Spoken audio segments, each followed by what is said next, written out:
Take care of the kids for me. What do you mean, take care of them? Yosef said it so casually, but would I have accepted it if nothing had happened? I'm still not sure. Yosef was supposed to be on a business trip, but apparently, he got into an accident at his destination. I received a call and went to St. Helena, known for a resort. The sudden increase in business trips, happening several times a month, was suspicious. And an employee of a copier company getting into a traffic accident in a touristic place? Something was definitely up. While I was at the hospital thinking about all this, I ran into my sister, Emily. Why was Emily here? And why was she in this place with Yosef? Even in this clearly cornered situation, he thought he could still cover it up. It was infuriating. Did he think I would just let this slide?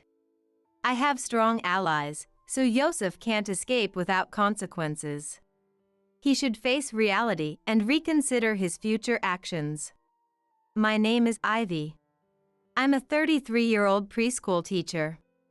After graduating from a community college in the state, I started working at a fairly large town's preschool.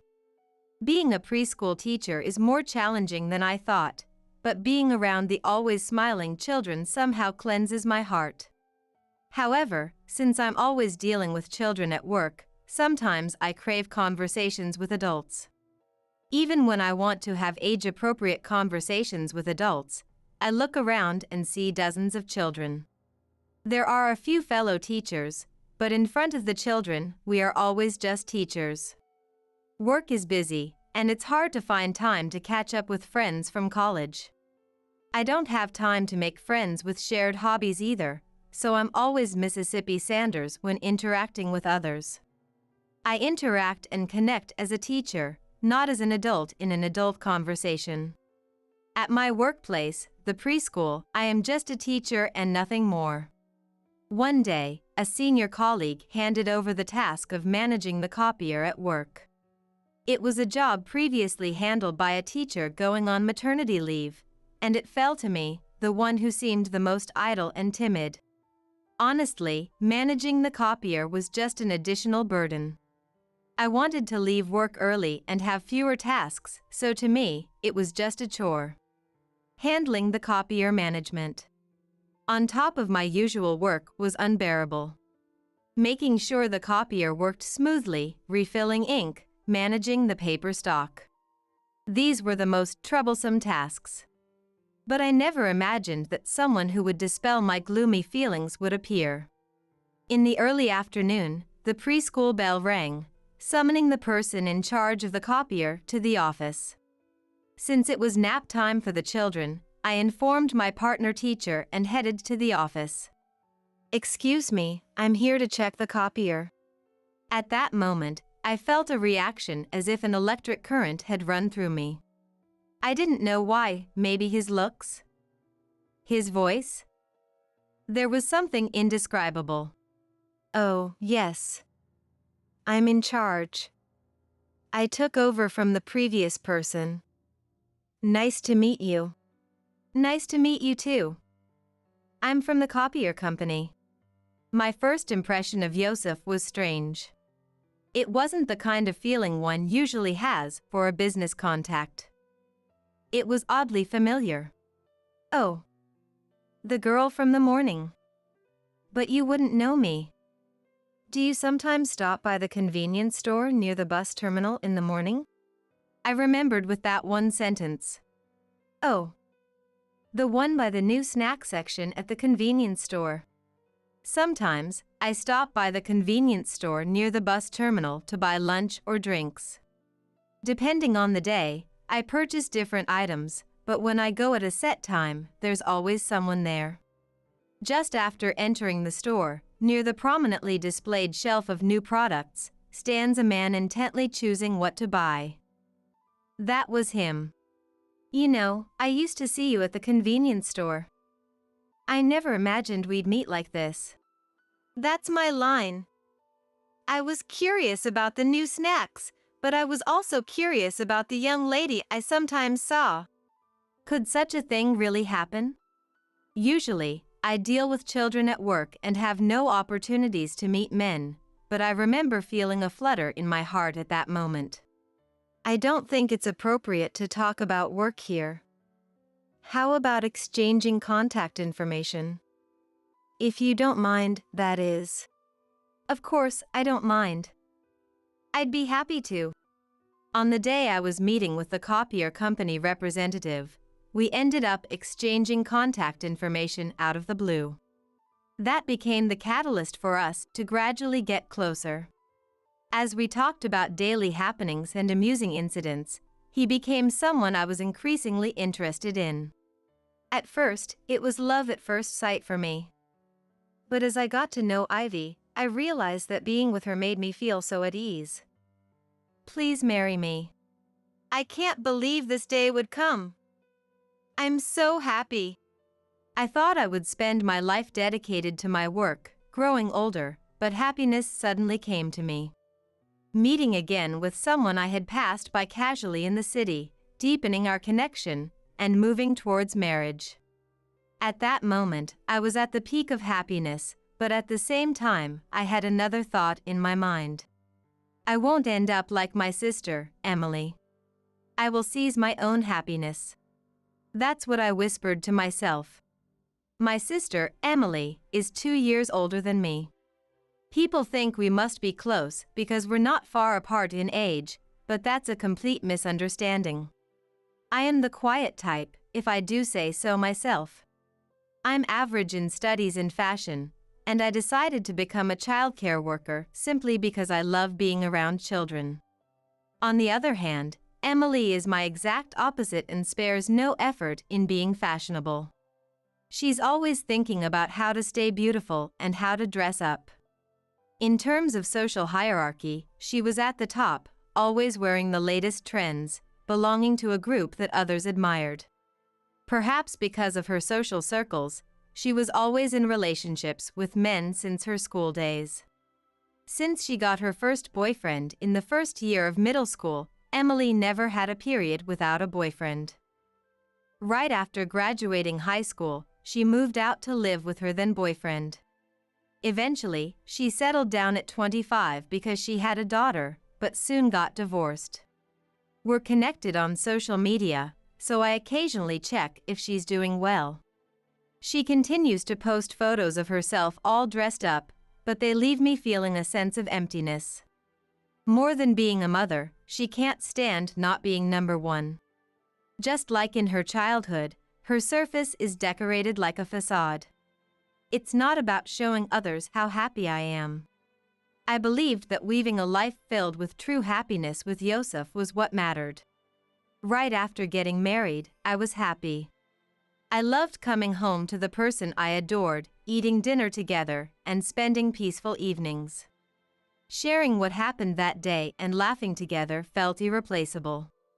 However, at some point, Yosef's words started to bother me. It was because Yosef began commenting on my appearance and behavior. He seemed like the type who wanted to control people according to his own wishes, constantly meddling in things. At first, I tried not to let it bother me, but there are things one simply cannot endure. Hey, Ivy, don't you ever wear makeup? Oh, this? As a daycare worker, it tends to come off while taking care of the kids or playing with them, so I don't wear much.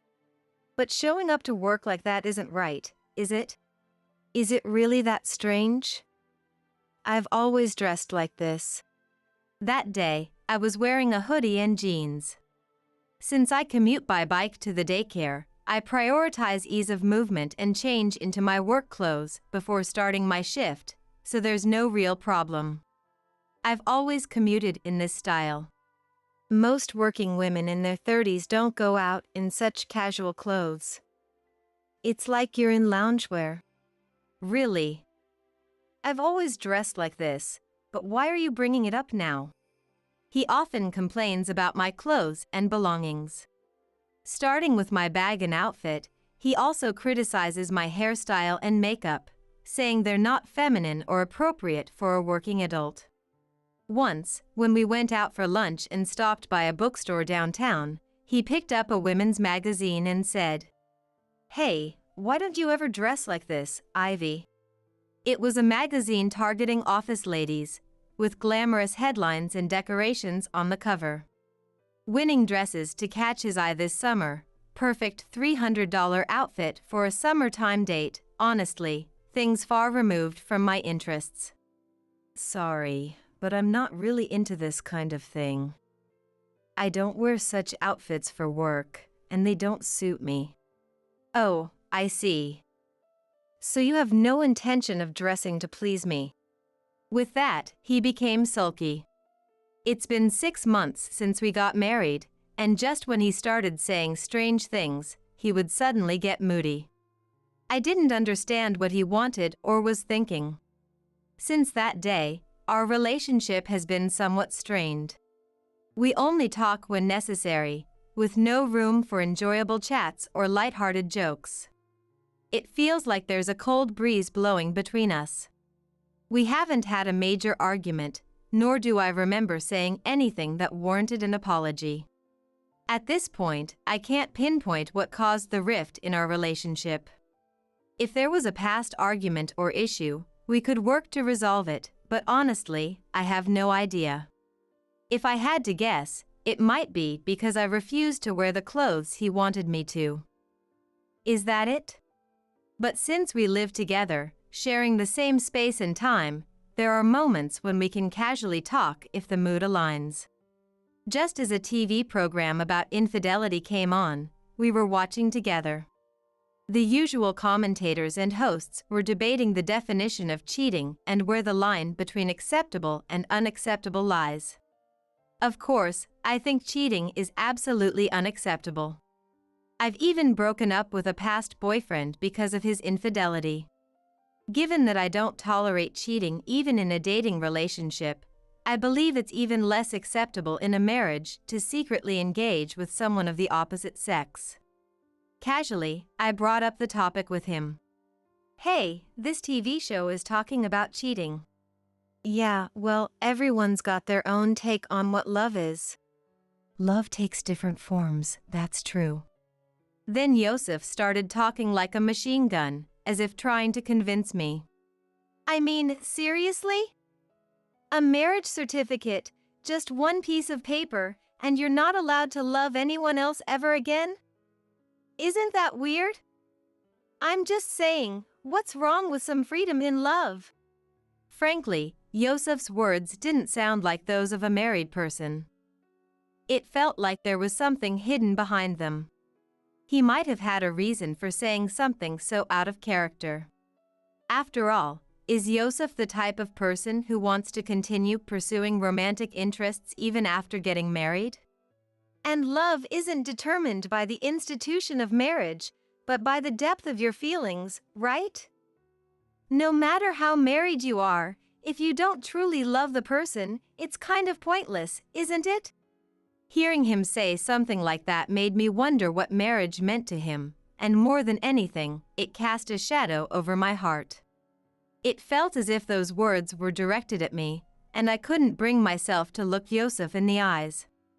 How could I have fallen for someone who could say something so unbelievable without changing his expression? Maybe I wasn't thinking straight back then. No matter how many days passed, his words kept bothering me. He's not the kind of person who would joke about something like that, and that's what made it even more perplexing. I felt a strange mix of confusion and a desire to know the truth. Was there a way to find out more? I flipped through a few pages of my work files while pondering. Yes, maybe I could ask that person. One day, Yosef came home without looking at me and said this right away. "Oh, I'm going on a business trip starting tomorrow." "What? Another trip? You were gone for about 3 days last week too, right?" Ignoring my surprise, he remained indifferent. "It can't be helped. Someone suddenly quit at this time of year and we're short-staffed. Since I'm a reliable expert, I have to keep the workplace running." Because he said it so suddenly, I couldn't help but ask. "Hey, do I know the person who quit?" Was it that colleague you mentioned before?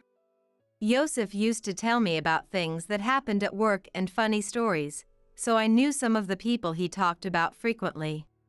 I asked casually, but Yosef's expression hardened. What? Does it matter? Does it have anything to do with you, Ivy? No, it doesn't. It's just a casual conversation. Then Yosef, clearly annoyed, cut the conversation short and went to the bathroom. Recently, it feels like his business trips have been increasing.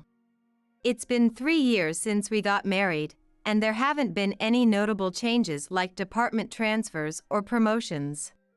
He hasn't mentioned anything like that, not even once. But suddenly, his business trips became more frequent. Once a month turned into twice, then 3 times.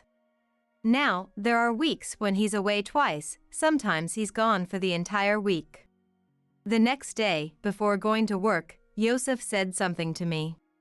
This trip is for an important client, so don't even think about contacting me. What, really?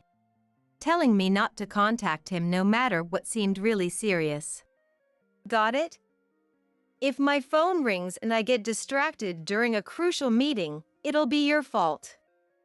Do you think you can handle being responsible if we lose a $10 million contract? He left, and I watched his back as he headed to work. I got ready to go to my own workplace. As usual, I put on a hoodie and jeans and rode my beloved bike. After working at my job and finishing my tasks, I took a break. There was a TV on in the break room, showing a report about a traffic accident. I was chatting with a coworker about the dangers of traffic accidents when my phone rang. I usually don't carry my phone with me at work, but I had it with me in the break room, so I noticed the call right away. The phone call was from an unknown number, and I answered it curiously, only to find it was from the police. They were informing me that Yosef had been in a car accident. He had seemed fine just a few days ago, and now he was in an accident. I couldn't believe it, but I pulled myself together to listen to what they had to say. Unfortunately, he had been seriously injured in the accident and was being taken to the hospital. They told me he hadn't regained consciousness yet and that I needed to come immediately. I quickly asked for the location of the accident and the name of the hospital where he was taken. But as I asked for the name, a question arose in my mind. The police station was in St. Helena, a well-known resort area. Does he go on business trips to such places too? That thought crossed my mind briefly. But anyway, I needed to get to him as soon as possible.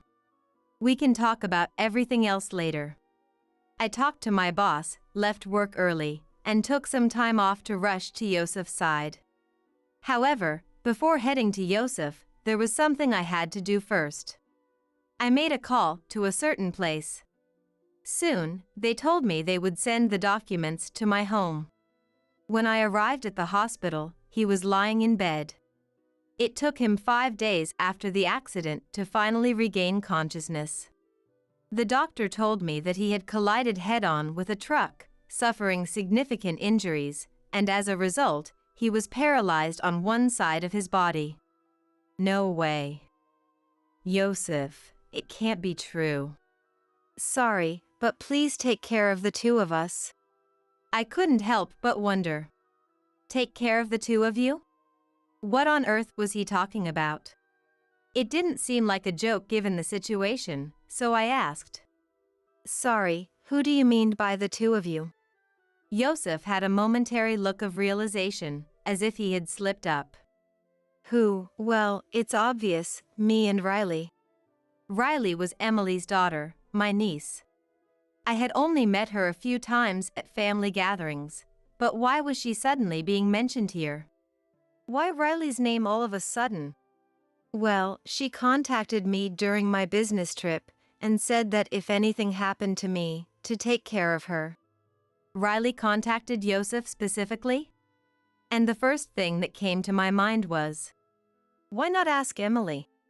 I blurted out without thinking. Did Yosef and Riley exchange contact information? Not Riley, more like Emily, kind of. Yosef and Emily had exchanged contact information? And now he was asking me to take care of them? And most importantly, Yosef's hesitant tone was really bothering me. With so many questions, I didn't know where to start when a nurse came in, wheeling a mobile bed. "This is the other passenger involved in the same accident," she said, bringing the bed over. The moment I saw who was on the bed, I screamed. Because the woman on that bed was unmistakably Emily. And she had a big belly. "Emily? Why are you here? And that belly, is it possible?" The nurse had said she was the other passenger in the accident. And those two people Yosef mentioned, could it be? "So, the car accident happened, and there's nothing we can do, so please take care of me and Emily." Wow! You get it quickly. It's great to have a smart woman in situations like this. I felt the blood drain from my head. This was too perfect to be a coincidence. It couldn't be just a coincidence. I was scared to ask, but I couldn't help it. "So, Yosef, are you telling me that you went on a resort with Emily under the guise of a business trip, and then had a car accident during that trip?" Well, the business trip was real, it's not a lie or anything. I just happened to see Emily and decided to give her a ride. His stuttering and desperate excuses are pathetic. I can somehow tell that my voice is trembling. I can't fully grasp the situation I'm in right now. "Oh, so you just happened to run into Emily on a business trip, and then conveniently decided to enjoy a trip together? Really?" I couldn't help but continue speaking rapidly to Yosef. My feelings were a chaotic mix of not wanting to hear any more and knowing I couldn't ignore this. Whether he realized how I felt or not, Yosef responded in a carefree tone. He still didn't seem to understand the gravity of the situation. He was probably thinking about how to cover it up. His eyes were darting around frantically. "No, you're overinterpreting. You always jump to the worst conclusions. It's one of your bad habits." I saw this as my chance and confronted him with the truth. "Yosef, this was a fake business trip, wasn't it? Just a cover for a romantic getaway with Emily." "I would never fake a business trip. I'm a well-respected and busy man. I don't have time for fake trips." He still thought he could talk his way out of this, believing that shouting would erase the truth. "So, you didn't fake the business trip? Do you think yelling at me will make the CEO believe you?" Yosef prioritizes his job and his reputation above all else. He works solely for the praise and recognition from his superiors. Just mentioning the CEO's name made him falter. When I said the CEO's name, he seemed momentarily scared. "Huh? CEO? What does the CEO have to do with this? If you really didn't do anything wrong, you should be able to explain everything to the CEO." "Well, if you can." Yosef sneered and responded. "Ivy, you have no experience in corporate life. The CEO wouldn't get involved in a regular employee's business trip. It's embarrassing that you don't know that. Say whatever you want. By the way, I have a letter from the CEO for you." As soon as he saw the envelope with the company logo, he suddenly seemed excited. "This finally means my achievements are recognized. All these years working from the bottom up, enduring as a regular employee for over 15 years, it was worth it." "Oh, so you're getting a promotion?" I couldn't help but ask, barely holding back laughter at Yosef's confident assumption. "Of course. My peers have been getting promoted, and I've been waiting my turn for 10 long years. It's been tough, but hard work pays off. Give me the letter." He genuinely seemed to think it was a promotion letter. "Here you go. Take your time and read it." I handed him the envelope, and he snatched it, slamming it down on the hospital table. He looked at it intently with a tense expression. He slowly tore open the envelope with the company logo. As he unfolded the paper, his previously excited demeanor froze. A dismissal notice. Termination for cause? Why me? The envelope was indeed from the CEO of the company Yosef worked for. Look, there are more documents in the envelope. Maybe you'll understand if you read them. Shut up. Damn it. He angrily turned the envelope upside down, shaking out all the contents. The documents fell haphazardly onto the table, with a few scattering onto the floor. It's about the issues with the submitted receipts and the business trip routes. Do you recognize these documents? No way. There's no way. In fact, I had contacted the CEO of Yosef's company right after the accident and had them check everything, including the company mobile phone's GPS and the expense receipts. The CEO himself had been suspicious of Yosef's actions. I am grateful to the CEO for taking proactive steps because it was a call from an employee's wife.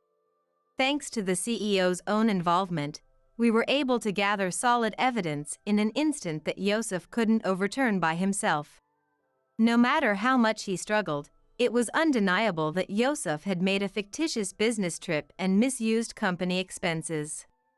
It seems like the CEO has been keeping a close eye on Yosef as well. As expected, the CEO has been thoroughly watching you. Shut up. Shut up. It's already over. Your usual tricks and lies won't work anymore. How much did you know? How much? I already knew you were going to be fired.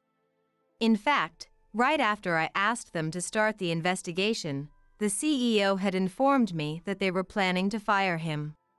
However, considering Yosef's long service at the company, they also said they would accept his voluntary resignation. Being fired for cause. Hey, what am I supposed to do now? Oh, but Ivy, you're a childcare worker, so it's fine for you, right? Fine for me? What do you mean? I asked Yosef, who had a self-satisfied expression on his face. Because you have qualifications, you can work anywhere anytime. I do have a childcare qualification, but I'll be a stay-at-home dad and take care of Emily and Riley. Nowadays, you can ask for help from volunteers or helpers for childcare. And during that time, Ivy will work. Isn't that a great idea? I was disgusted by his terrible speech, delivered with flared nostrils. His unbelievably selfish statements made a mix of exasperation and anger well up inside me. Who would lend you a hand? You and the volunteers. I couldn't understand his belief that he could still rely on someone for help. Living while helping each other is essential, but it's clear that he only thought about getting help one-sidedly. It's not wrong to rely on someone, but living a life where you're constantly thinking about getting help from others is beyond me. I didn't go through the trouble of getting a childcare qualification to support a cheating, dishonest person. I'm not working to live with someone like that. I handed Yosef the business card of the lawyer I had already hired and told him. We're getting a divorce. I'll be getting compensation from the divorce trial. For anything else, go through the lawyer. Huh? Demanding compensation from a paralyzed person, are you a devil? Do you know what you're doing? I sighed in exasperation and said, Do you know what you're doing? I should ask you the same question. If you think back on what you've done, maybe you'll understand. You married me because you loved me, right? The vows in sickness and in health, was that a lie? He grabbed the hem of my clothes with his functioning hand, but I forcefully shook it off. Then I finished telling Yosef everything and looked down at Emily in the bed next to him. Hey, Emily. You've always needed to be number one, haven't you? Even with me, your own sister. Emily's face momentarily showed a hint of fear, but she quickly returned to her usual expression. That's right. I can't stand that Quiet Ivy got married successfully. I was supposed to marry a rich man first. Marry a rich man? I asked without thinking. That's right. The guy I dated right after high school was into gambling and never worked. Then I dated Riley's dad, who had a low salary, and we lived in an apartment forever. I can't take it anymore. Emily cried, but her words were completely selfish. You're always thinking about what others can do for you. I'm a woman. My job is to be beautiful, to be a shining jewel by my husband's side. Well, Yosef may not be that good-looking, but he works for a well-known company, and I thought his salary might be good. She said this while glaring at me. It's because you didn't break up with him quickly that we had to hide and be together in secret, and that's why the accident happened. Emily glanced back and forth between Yosef and me. So, you're saying it's my fault? Isn't it? What else? You chose your partners yourself. And using someone's income as a reason to go after another woman's husband is just not right. I felt my head starting to ache from talking to these two any longer, so I decided to cut it short. Besides, staying in the hospital room too long would be a nuisance. I was amazed at how easily these lines came out, like something from a drama. The sheer absurdity of her words left me speechless for a moment. We'll discuss the rest through lawyers, Emily. For now, here's a lump sum for compensation. That's all I'll say. What? Compensation? For someone who's paralyzed? You sound just like Yosef. It's laughable. It's unfortunate that you're paralyzed, but you were on a cheating trip, weren't you? It's your own fault. Emily reacted strongly to my words. You brought this on yourself. I muttered under my breath that it wasn't my fault, watching her face gradually turn pale, wondering how far she would go to avoid responsibility. In the end, Yosef and I got divorced. I had hired a lawyer who specialized in divorce cases, and we managed to get a higher settlement than usual from Yosef and Emily. I heard that after quitting his job, Yosef has been drifting from place to place. Emily, having tried to take her sister's husband, was disowned by her family and has been wandering with no place to go. She had found temporary support at a facility for people with disabilities, but all she did was complain, saying things like, "This isn't the kind of work I should be doing and I can't stand these tedious tasks." Not only was she unproductive, but she was also a nuisance to other users, leading to her being banned from the facility. Without access to welfare services or job placements, she has been surviving on the bare minimum disability insurance. As for Emily's child, Riley, I contacted Riley's dad, who gladly took him in. During the divorce, there was a custody battle, but Emily's fixed idea that a child should be with their mom and the mediator's decision resulted in her getting custody. I was a bit worried about Riley, so I was relieved when he was taken in by his dad. I felt that Riley could never truly be happy staying with Emily, so this was a comfort. I continue to work at the daycare, living my usual life. Regarding the settlement, Yosef's share was paid by his family, while Emily took out a loan to pay her part. Even though I received more money than I had expected, the happy days when I knew nothing are gone forever. With that, I can only move forward.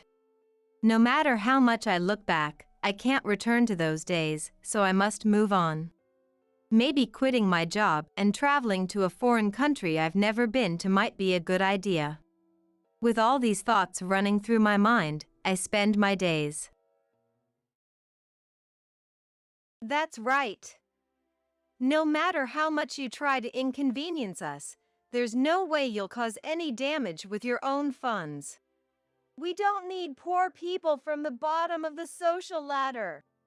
I let out a sigh and proceed with the final confirmation. I'm going to close your bank account, okay? Go ahead. The condescending tone in their voice is unmistakable. I'm disgusted by the way they're clearly looking down on us with disdain.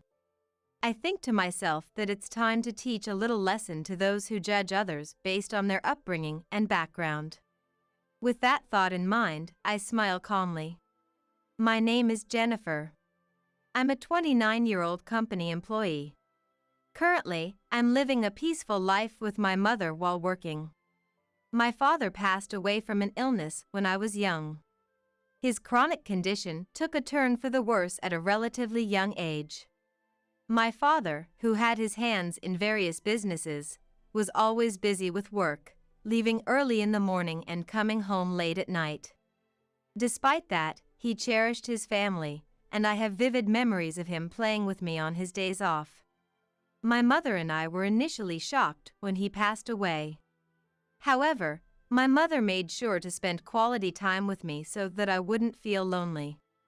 Fortunately, when my father's illness was discovered, he had made sure to set aside enough funds for us to live on, even involving his own father.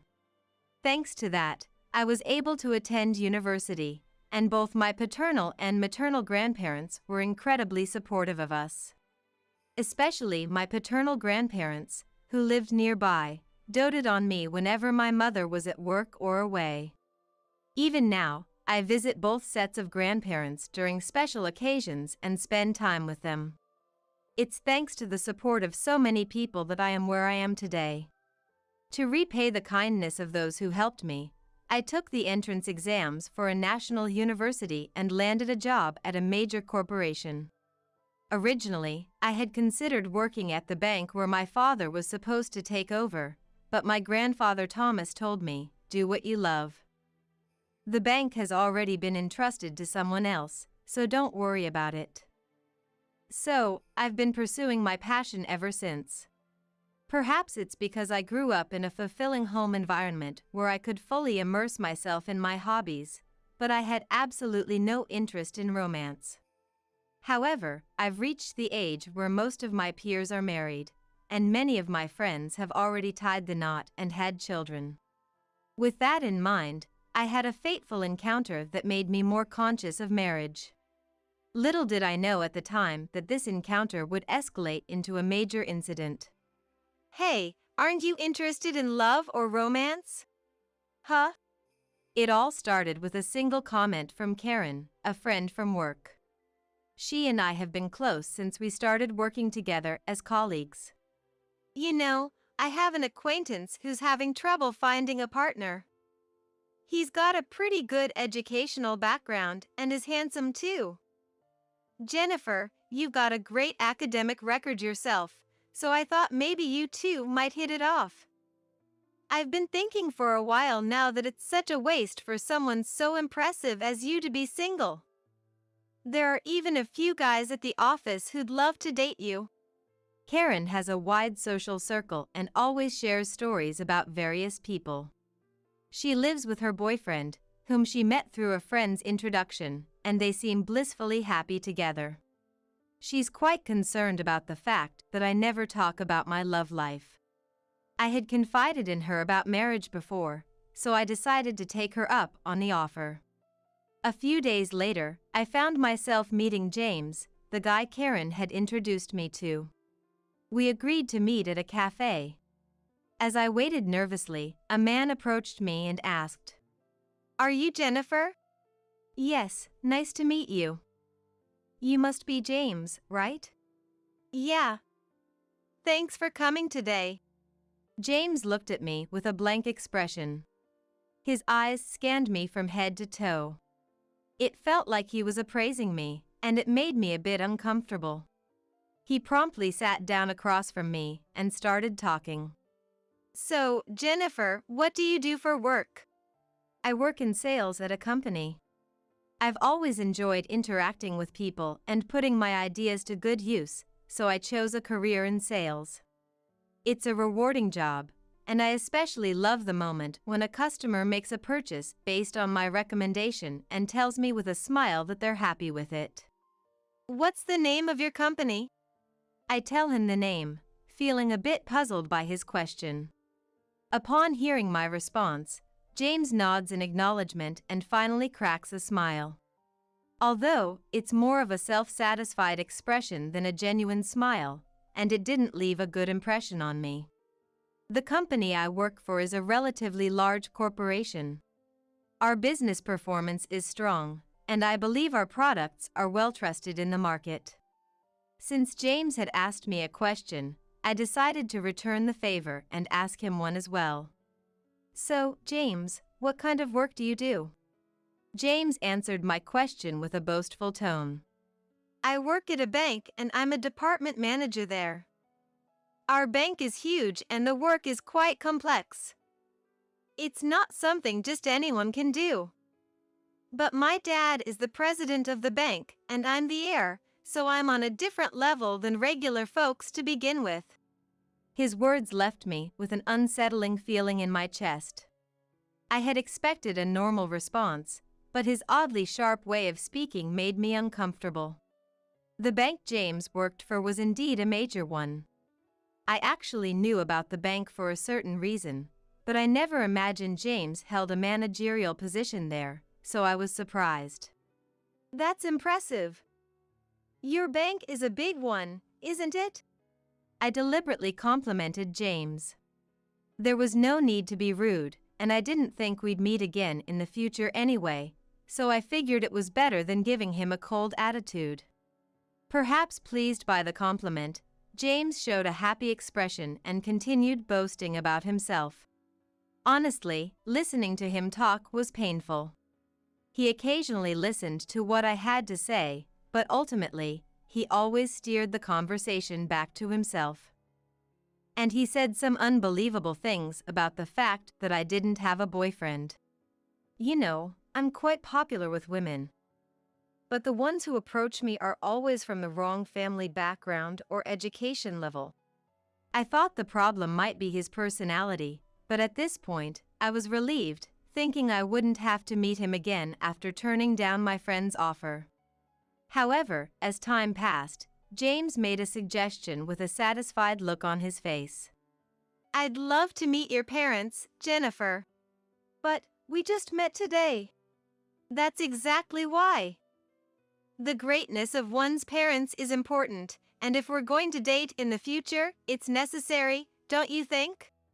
No way, I have absolutely no intention of dating him. I screamed inside my head. However, as if completely ignoring my feelings, the conversation kept moving forward. Is there a day that works for you and your parents? I'll have to talk to my mother about it. Oh, what about your father?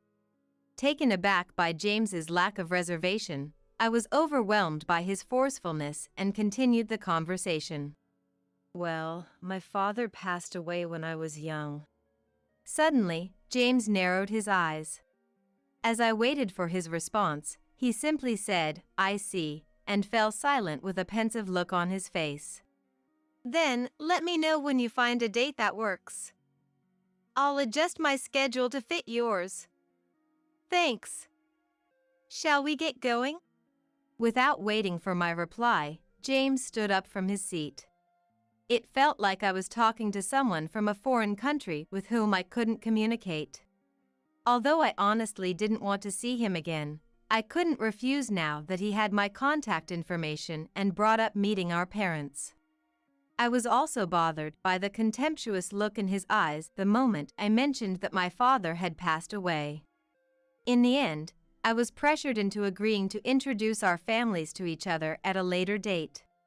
When I explained the situation to my mother, Emily, she gave a wry smile and said, "Maybe he was just nervous because he hasn't had a good encounter until now?"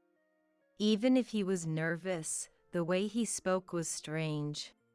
But his parents are coming too, right? If you feel it's not working out, you can just decline.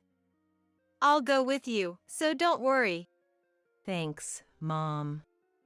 I'm sorry for getting you involved. As I apologized with a guilty conscience, my mother laughed cheerfully. It's okay. It's not your fault. Besides, I'm curious about the bank he works for, so let's see how it goes. And so, James and I made plans to meet up along with our families. At the time, I never imagined that James had set up this meeting to do what he did. On the promised day, we arrived at the place James had specified. Judging from the exterior, it was a high-class restaurant. It's a big place. Yeah, it is. When we entered, a table was ready for us, but we were told James hadn't arrived yet. As we were shown to our seats and waited, the James family showed up a little past the appointed time. Sorry we're late. The traffic was heavy. Nice to meet you. Thanks for coming today. The James family took their seats without any hint of remorse for being late. It made my blood boil, but I didn't want to start a fight right off the bat, so I began the introductions. After exchanging greetings, some time passed, and James's mother, Donna, opened her mouth with an unpleasant smile. By the way, is your father running late? I glanced at James. However, he just snorted and said nothing. I had definitely told him before that my father had passed away. That's the only reason I reluctantly agreed to this meeting when he said he wanted our families to get together, yet Donna was acting as if she knew nothing about it. My mother immediately responded on my behalf. My husband passed away from an illness when my daughter was young. So today, I, her mother, am here with her. She answered with a gentle smile. In response, Donna let out an exaggerated gasp. Oh my, so Jennifer grew up in a single-parent household. Her words made my eyes widen. Even though we had mentioned that my father died from an illness, her tone was clearly malicious. It must be tough living with just one parent. But she did graduate from a state university. That's not too bad. Still, she's from a single-parent family, right? Won't that make things complicated if they date? My mother and I could only stare in disbelief at the conversation unfolding among the James family. How could they say such things with the person in question sitting right in front of them? They were mocking the fact that I had a single parent, as if it were something shameful. Moreover, these weren't the kind of comments you'd make to someone you just met. Feeling my blood boil, I retorted in a low voice. My mother raised me with love and care even after my father passed away. I am where I am today thanks to her. And don't you think it's incredibly rude to say such things to someone you've just met? Jennifer. However, upon hearing my words, Donna burst out laughing. Rude? Isn't it more absurd for the son of a distinguished family to date a girl from a single-parent household? I'm not a big fan of pushy women, you know. This was hopeless. They were completely unwilling to listen to reason. With that thought in mind, I simply stared at the three of them in exasperation. I had high hopes when I heard you worked for a big company. But I guess someone like you, who's going to take over our bank in the future, is just out of your league after all. The insults kept coming, one after another. I had no desire to listen to them anymore, but I knew I didn't deserve to be spoken to like this. As I clenched my fists in anger, my mother glared at the three of them. Did you invite us here today just to look down on us? Jennifer told me about what happened the other day. Are you enjoying mocking us now that you know she's from a single-parent family? I had never heard her voice sound so icy before. Oh, come on, don't be so sensitive. We were just teasing a little, that's all. I don't think anyone enjoys being made fun of. And everything you've said so far has been nothing but snide remarks. We have no intention of sitting here and continuing to be insulted. As my mother stated this clearly, the James family looked dissatisfied. The nerve of a mere commoner. A commoner, huh? You may be right, but today's events have helped me make up my mind. For a moment, the James family looked puzzled by my mother's words, but then they quickly started laughing. Their expressions seemed to say, "What could someone like you possibly do?" My mother sighed and opened her mouth to speak. Actually, we have some assets deposited at your bank. However, I don't feel comfortable entrusting them to a bank with people like you. Oh, is that so? But I've never heard your name before, so you must not be a big client. I bet it's not even that much anyway. That's right. Even if you try to cause trouble for us, there's no way we'd suffer any losses from your measly funds. We don't need poor people from the bottom of the barrel. My mother had given them one last chance, but they squandered it. I couldn't believe it. However, they were incapable of realizing that and continued to disparage us. I also sighed and proceeded with the final confirmation. I'll be closing our bank account. Be my guest. Their tone was mocking. The James family stared at us with clear contempt. I thought to myself that it was time to punish those who judge others based on their upbringing. With that in mind, I smiled. Very well then. We'll go ahead and do just that. And please consider this marriage proposal null and void. Of course, that was always the plan. The idea of my son marrying a girl from a single-parent family is just ridiculous. I understand. If you'll excuse us then. My mother and I stood up. Don't worry about today's bill. I'm sure it's too expensive for you to afford anyway.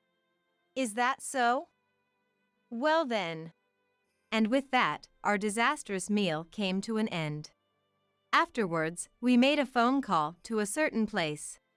A few weeks later, my cell phone was flooded with messages from James. Of course, I had expected this, and since it was a mess of their own making, I had no intention of responding. I immediately blocked his number. A few days later, I received a call from my grandfather. Summoned by him, my mother and I headed to James's bank. When we were shown into the conference room, we found the James family there, their faces pale. The moment she saw us, Donna rushed over and apologized profusely. "We are truly sorry for what happened." I didn't respond to her words and simply smiled as I opened my mouth to speak. What exactly are you apologizing for? At my question, Donna bit her lip, her fists trembling. It was understandable. There were far too many things she needed to apologize for. She knew this, which was why she likely felt frustrated. The reason things had come to this point was because of what I had said that day about closing our bank account. Of course, our personal account didn't have a particularly large balance. Closing it wouldn't cause much damage. But it was different with my grandfather. He had been managing my father's inheritance for us at James's bank. And he also had his own account there.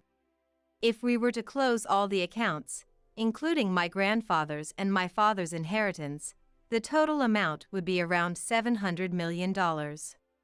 In other words, the moment they mocked us, the decision to close the accounts was made. Moreover, my grandfather was the former chairman of this bank. My father was supposed to take over the bank, but he passed away at a young age, so the position was handed over to William. I didn't know. I had no idea you were related to the former chairman. William pleaded in a frightened voice, as if making excuses. But that didn't matter. Even if he hadn't known, it didn't change the fact that he had been prejudiced against someone's family background. That was what had led to this situation, so it was his own fault. Are you saying you would have treated me differently if you had known I was related to the chairman? Hey! Don't talk to my dad like that. It's your fault for not telling us from the start that your grandfather was the former chairman. I have no obligation to tell a stranger like you about that. And besides, weren't you the one who kept pushing the conversation forward on your own? Have you forgotten how much you mocked me? Unable to retort to my words, James narrowed his eyes in frustration. When you found out I was from a single-parent family, all three of you insulted me, remember? When I said I didn't feel comfortable keeping my money in a bank with people like you and wanted to close my account, you told me to go ahead. We simply did as you said. But to go this far over something so trivial? It may seem trivial to you, but have you ever considered how it feels to have your family insulted? Silence fell over the room. Donna was trembling with a hopeless expression on her face, and William hung his head. But James still seemed unable to accept the situation. His entire face was filled with dissatisfaction. And here I thought I was doing you a favor by even talking to you, but you just got carried away. James showed no signs of remorse. The moment he let those words slip out, the door to the conference room opened. There stood my grandfather. Seeing my grandfather's stern expression, William and Donna turned even paler and froze in place. Only James glared at me. Jennifer and her mother gave you a chance to reflect on your actions, yet in the end, you only think of yourselves. That's not true. This woman. Watch your mouth. If you say another word, you'll find yourself in an even more miserable position than you are now. Silenced by my grandfather's words, James once again glared at me. Then, as if he had reached his breaking point, he shouted, But who would have thought that someone from a single-parent family would be related to the former chairman? And yet, you came to the meeting knowing I was the future chairman just to mock me. James, be quiet. My grandfather sternly reprimanded James, who was getting agitated. James seemed to falter a bit under his gaze. The future chairman, huh? My grandfather turned his attention to William. Under his stare, William shrank back even further. I can understand wanting your son to take over. But now that I know he holds such views, it's impossible for me to let you continue as chairman. But over something like this. William tried to argue back, but lowered his hips again under my grandfather's piercing gaze. Do you still not understand that thinking it's just something like this is the root of the problem? That being said, I am retired now. I'll leave the judgment to the board members. If you have anything to say it to them. I have recorded both your statements from the other day and our conversation now. Don't forget that this voice recorder will serve as evidence. I took out the voice recorder in front of the three of them and pressed the play button. The conversation from the other day started playing from the recorder. It's cowardly of you to have prepared something like that. I had it ready just in case, but don't forget that you're the ones who created a situation where I had no choice but to use it. Even James couldn't find a way to retort, and as the three of them turned pale, my grandfather said, Thank you. Leave the rest to me now. With that, my mother and I left the room. In the end, my grandfather didn't end up transferring the funds. William was stripped of his position as chairman, and James was also demoted. Perhaps because his pride wouldn't allow it, James ended up resigning voluntarily. However, my grandfather used his influence in the financial industry, so I think it will be extremely difficult for James to find another job in the same field. I'm not sure if he realizes it or not, but William seems intent on somehow sticking it out until retirement age. But my grandfather said it would be tough on him both mentally and physically. Donna, who had acted so high and mighty as the chairman's wife, apparently started a part-time job to maintain her lifestyle, but given her personality, I heard she probably won't last long. I'm really sorry. It's okay. You didn't know, right? I only told the friend who had introduced me to James about the outcome of the whole ordeal. She had only heard about James from an acquaintance, so she had no ill intent. My mother was worried about the fact that we were a single-parent family because of that incident, but I'm happy now, and I can live my life thanks to the support of those around me. When I told her that, she laughed and said, "Thank you." After my grandfather had taken care of everything, he smiled and said, "Come visit us at home again soon." I'm truly grateful for my grandfather's help in getting through this situation. It was tough, but I'm happy now, so it's all good. By the way, I have some good news for you, Jennifer. Huh? Is it about love again? This time, it's my boyfriend's friend, so it'll definitely be fine. I'm not interested in romance for a while, but I'm satisfied with my life now. I want to continue living while cherishing the people who support me. And someday, I hope to meet someone who I'm compatible with. You're the housekeeper, so you do all the cooking, cleaning, and nursing. If you don't like it, get a divorce and get out. Brian made it clear that I was his housekeeper. So that was your plan all along. I'm free labor, a housekeeper. On top of that, I'm also expected to look after your mother, Sarah. Of course, we got married, and you're my wife. You're not cut out for it if you don't like it. Pack your bags and leave, I can divorce you anytime. It must have been his final warning. Brian said it with a nasty smirk. Listen, I'm an elite from a prestigious company. You're only just getting by with that pathetic business, thanks to me. Remember that. All right, then. I whispered, and it seemed to reach Brian. As long as you understand. Remember, do as I say. Without responding, I turned my back on Brian and muttered quietly again. Then consider yourself fired. What? As a result of my actions, my elite husband. My name is Helen. 30 years old. I own a restaurant. People say it's impressive to be an owner at this young age, but the place was originally my father's, and I just took over. The chef, who's been with us since my father's time, is the one who actually cooks in the kitchen, preserving the flavors that have been cherished since its establishment. With the help of such longtime staff, I've somehow managed to keep the restaurant running. I'm still in the learning process. I took over the restaurant at the age of 22, right after graduating from college. Instead of getting a job, I was immediately entrusted with it from my father. I graduated from the economics department, so I thought I had learned a lot, but reality doesn't always follow the textbooks. Despite numerous failures, and my fair share of bad days, I've managed to keep the restaurant going to this day. I thought I was pretty lucky. About 5 years after I took over the restaurant, a man started coming regularly. It was Brian, who would later become my husband. Once, a group of men in suits came over. Brian was one of them. He said that he liked the food and started coming as a regular customer.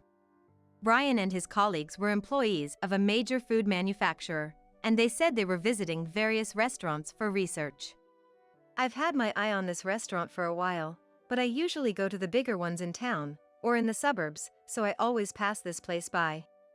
Oh, I understand. It's kind of in the middle of nowhere. As I said that, Brian laughed sheepishly. I remember thinking he seemed honest and rather nice. My restaurant is indeed in such an odd location. But the taste is so good that many people have fallen in love with it and have been coming back for decades. It's delicious, I've become quite the fan. Brian confessed. True to his word, Brian became a regular customer and started talking a lot with me, the owner. Brian graduated from a top university and worked at a renowned company. He was the epitome of an elite. I had never been close to someone like that before. Not only was Brian brilliant at what he did, but he also had good looks. He was tall and slender with a well-defined face. Undoubtedly, he was the type who would be popular. Brian was 7 years older than me, so he was 34 at the time.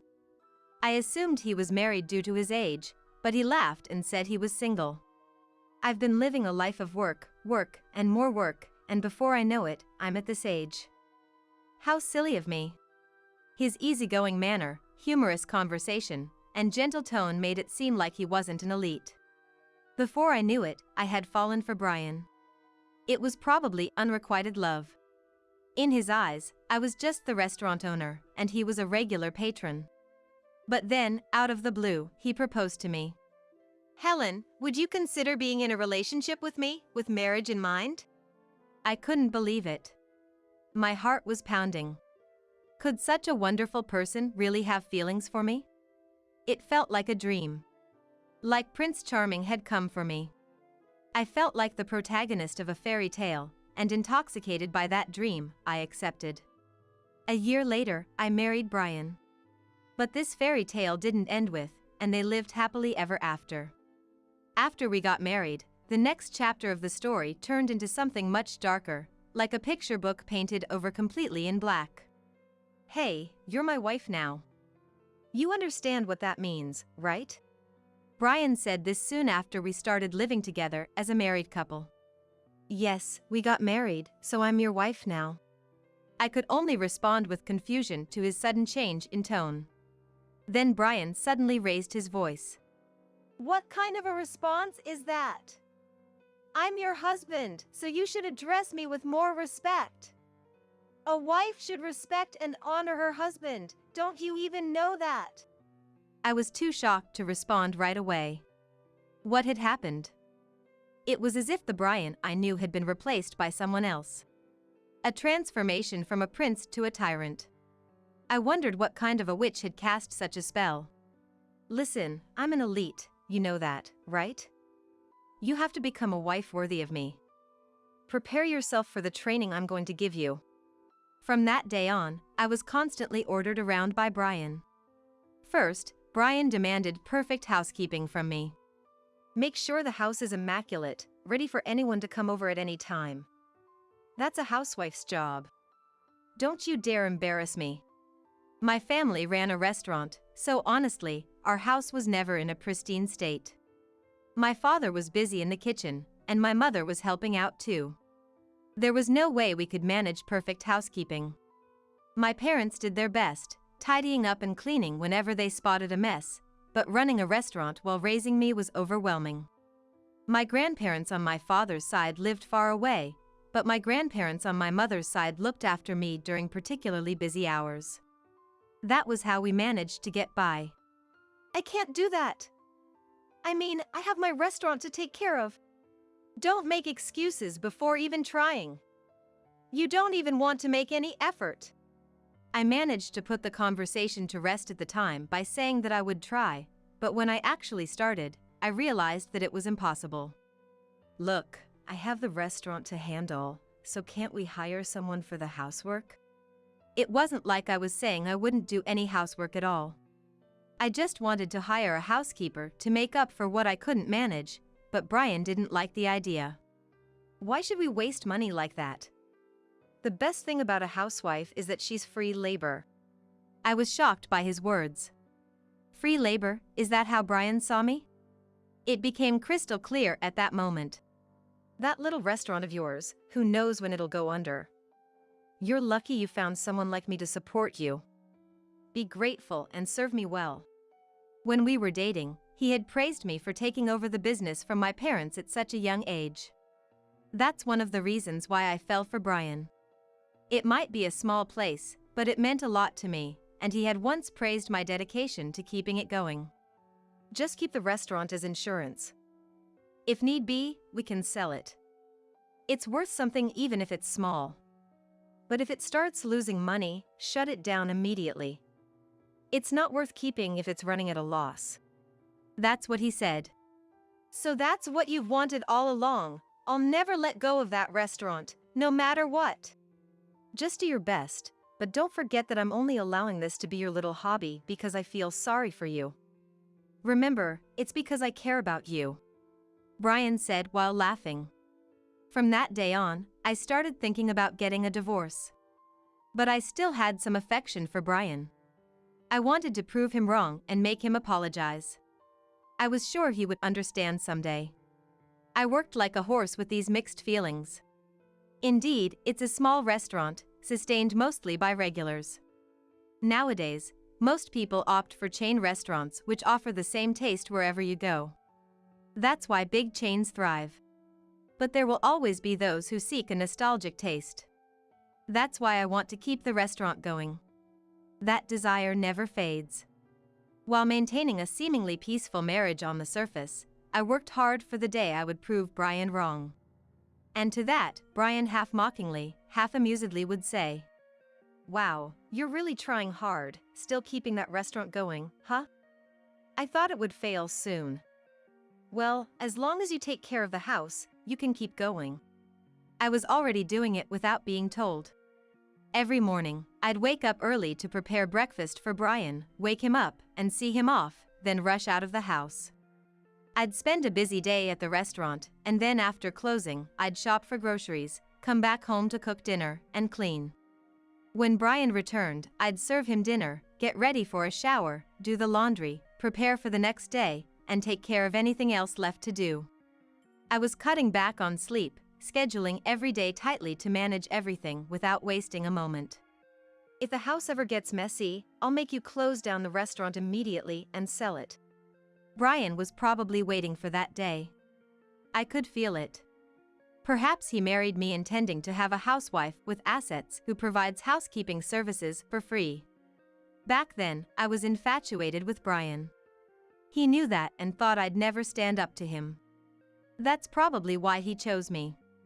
It surprised me how much you dedicate yourself to the restaurant. I thought once we got married, you'd only have eyes for me. I feel betrayed," Brian said one day. I thought I was the one being betrayed. I had believed he understood me when he chose me. I wanted to say that, but I swallowed my words.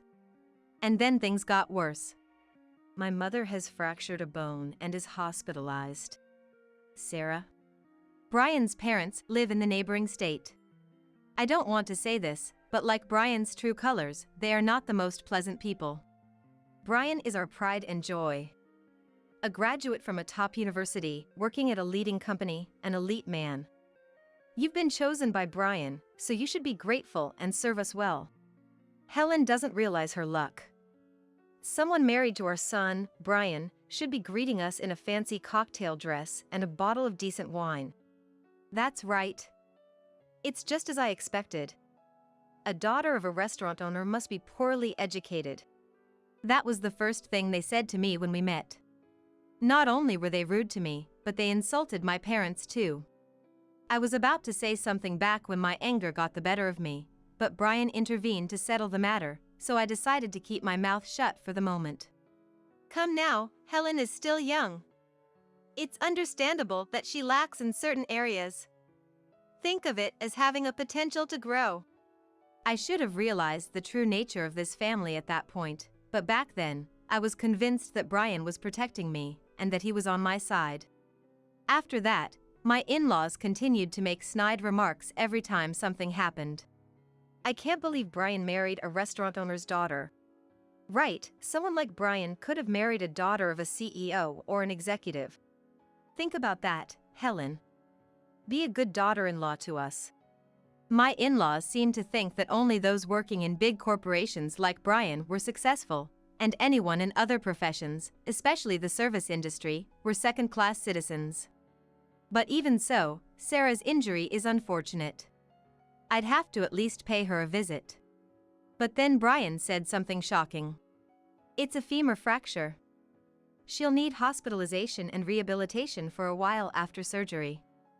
Can you look after her?" Wait, but aren't hospitals still enforcing visitation restrictions? I can maybe visit or bring something, but looking after her might not be allowed, right? Who said anything about the hospital? I mean, after my mother is discharged and comes to live with us. It took me a moment to understand what he meant. As I was silently pondering, Brian dropped the bombshell. "Don't be dense. Once my mother is discharged, she's moving in with us, along with my father." What? You have a problem with that? Of course, it was a problem. Even the thought of living alone with Brian was unbearable, let alone with his parents too. I can't take care of Sarah, I said firmly. I have my restaurant to run. It's impossible. Professional care would be best for her. Why should we pay for that when you're here?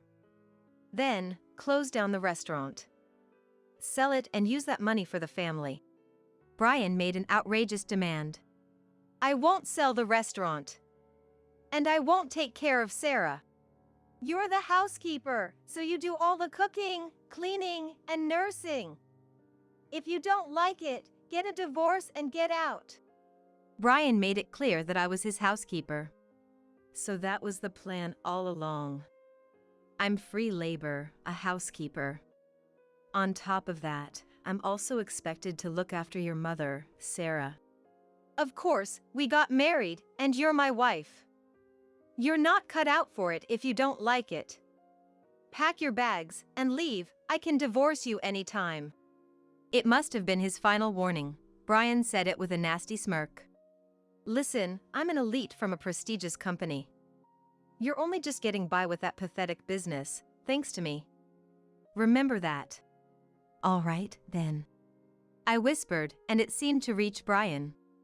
As long as you understand. Remember, do as I say.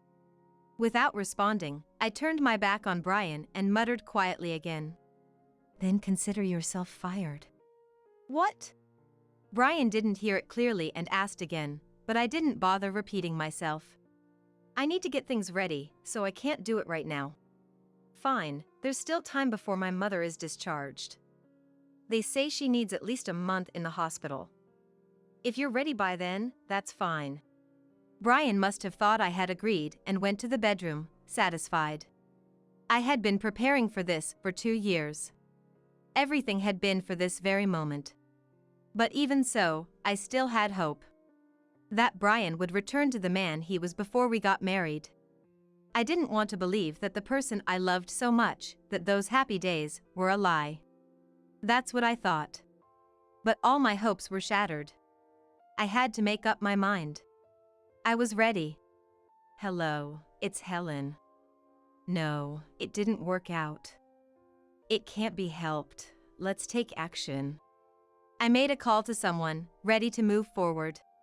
A month later, an article made it to the front page of the economics section of the newspaper.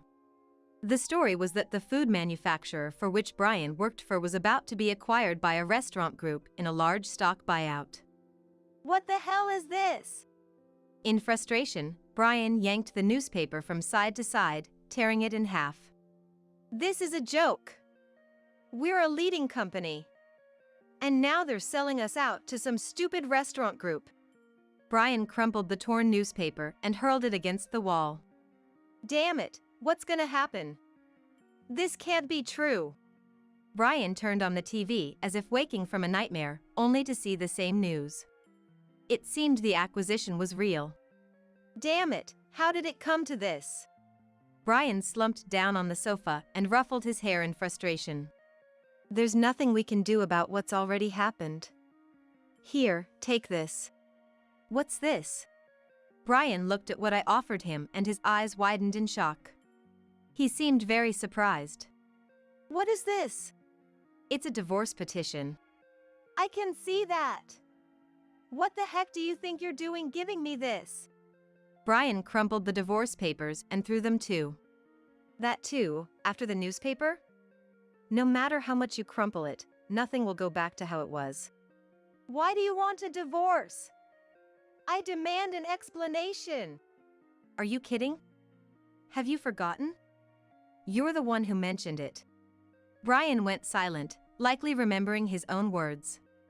I won't take care of Sarah or live with your parents. If you don't like it, get a divorce. Those were your words, right?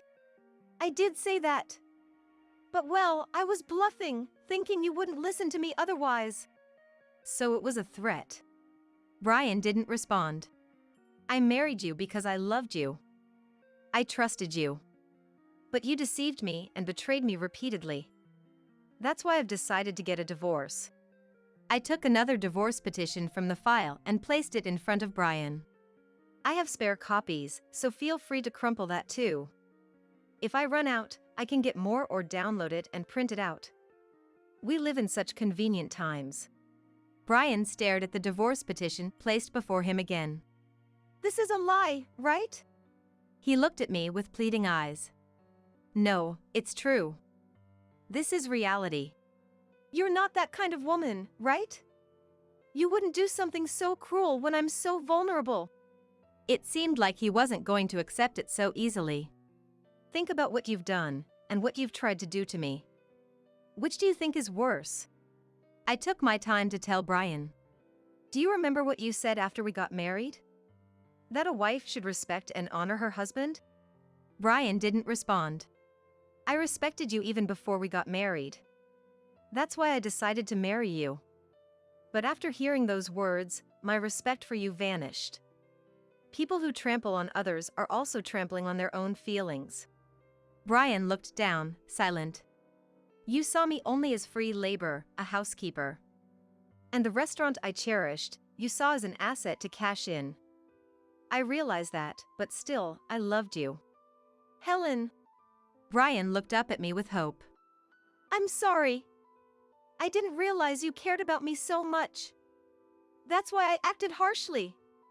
Please forgive me. Brian held my hand, tears streaming down his face. I'll change, I promise. Give me another chance. I'll treasure you this time. I'm sorry. I pulled my hand away from Brian's. Why not? We loved each other, didn't we? We can still make it work. No, it's too late. I've lost all faith in you. That's why I decided to acquire your company. What? Brian looked at me, bewildered. The big restaurant group that acquired your company, with 1,900 full-time employees, I'm the president of that company. Unfortunately, I'm letting you go. No, this isn't the time for jokes. What are you talking about? Have you lost your mind?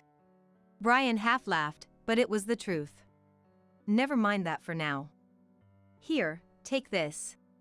Brian took the envelope I handed him with confusion, then screamed in disbelief as he checked the contents. What's this? It was evidence of Brian's affairs. There were documents from a private investigator and numerous photos. A female employee in the secretarial department, a subordinate's wife, a recent college graduate, a woman from a business partner, a girl from a club, and who else? The list was astonishingly long. Brian is attractive. And with his elite status, it's no surprise women flocked to him. Amazing, isn't it? Your affairs are too many to count on both hands. I'll be seeking compensation for all of them, from you and the women involved. Hey! What? Brian, looking at the documents and photos, turned pale and trembled. He tried to speak to me but didn't seem to know what to say. The problem is the time and place of the affairs. A lot of them seem to happen when you were supposed to be working. I think this is a breach of trust against the company. A lot of them occurred when he was out of the office on business during working hours, making sales rounds, on business trips, and entertaining clients. Brian was with his mistresses instead, as detailed in the documents. You've been investigating me like this all along? Yes, that's right. That's not fair. Brian threw the documents and photos at me. You used the money I earned for this? No, not a single dollar of your money was used. Liar. You don't have that kind of money. Brian, being an elite, had a high salary. He saw me as free housekeeping labor, but he did contribute financially to the household. You know I'm the owner of a restaurant, right? Yeah, that near bankrupt one. Just a hobby, isn't it? Owner, huh? Ridiculous. It's true that if you look at the finances alone, the restaurant doesn't seem that prosperous. But there's more to it. I told Brian the whole truth. That restaurant was for gathering information. I was researching the current trends, what sells, and things like that. That restaurant, established by my parents, was the first of many. Now, it's a major chain with locations not just in America, but abroad too. The company that acquired Brian's workplace was the parent company of that restaurant chain. This must be a lie. It is not a lie. The location of the original restaurant was ideal for market research. The first restaurant thrived mainly due to my father's skills. But the reason we could expand was due to understanding customer preferences.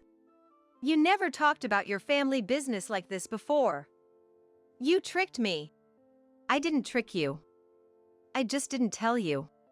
When I started dating Brian and considering marriage, my father advised me to wait and see. In hindsight, my father saw through your true nature. He said to tell you if you didn't change after our marriage. Back then, I would have married Brian regardless of his opposition. That's why my father had said such a thing. And what I told Brian when we married wasn't a lie. My father was ill and struggling to continue working. So, he had my uncle take his place as the company president, and he pretty much retired. That's why it was true when I said I took over the restaurant because my father was sick. He had undergone major surgery and difficult treatments. As an only child, I was still too young to take over the company, so I was in charge of the restaurant, partly so that I could learn new things. My business degree couldn't make up for my extreme lack of experience. I was told that if I failed to run the restaurant, I wouldn't be acknowledged as the successor. So, I worked hard to continue my father's legacy and earn his approval. My father probably warned me to keep quiet, fearing the business might be taken over or ruined by a bad marriage. But I thought Brian was different, and I wanted to prove I could be honest with him. That's why I remained silent. Well, I was disappointed. My father even told me that if Brian wasn't the man I thought, I should resolve it by myself. Of course, that's what I should do. There was no way I could run such a large corporation if I couldn't handle something as small as this. So, I've lived these past 2 years thinking about how I would make you regret it if you didn't show any remorse. Though, at the same time, I hoped you'd change your ways. I sighed, picked up my mobile phone, and made a call.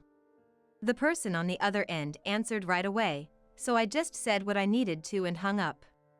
Immediately, the bell to the front entrance rang, so I unlocked it to let the visitor in. Who's that? Just watch. Soon the doorbell rang, and I invited the guest in. The company president.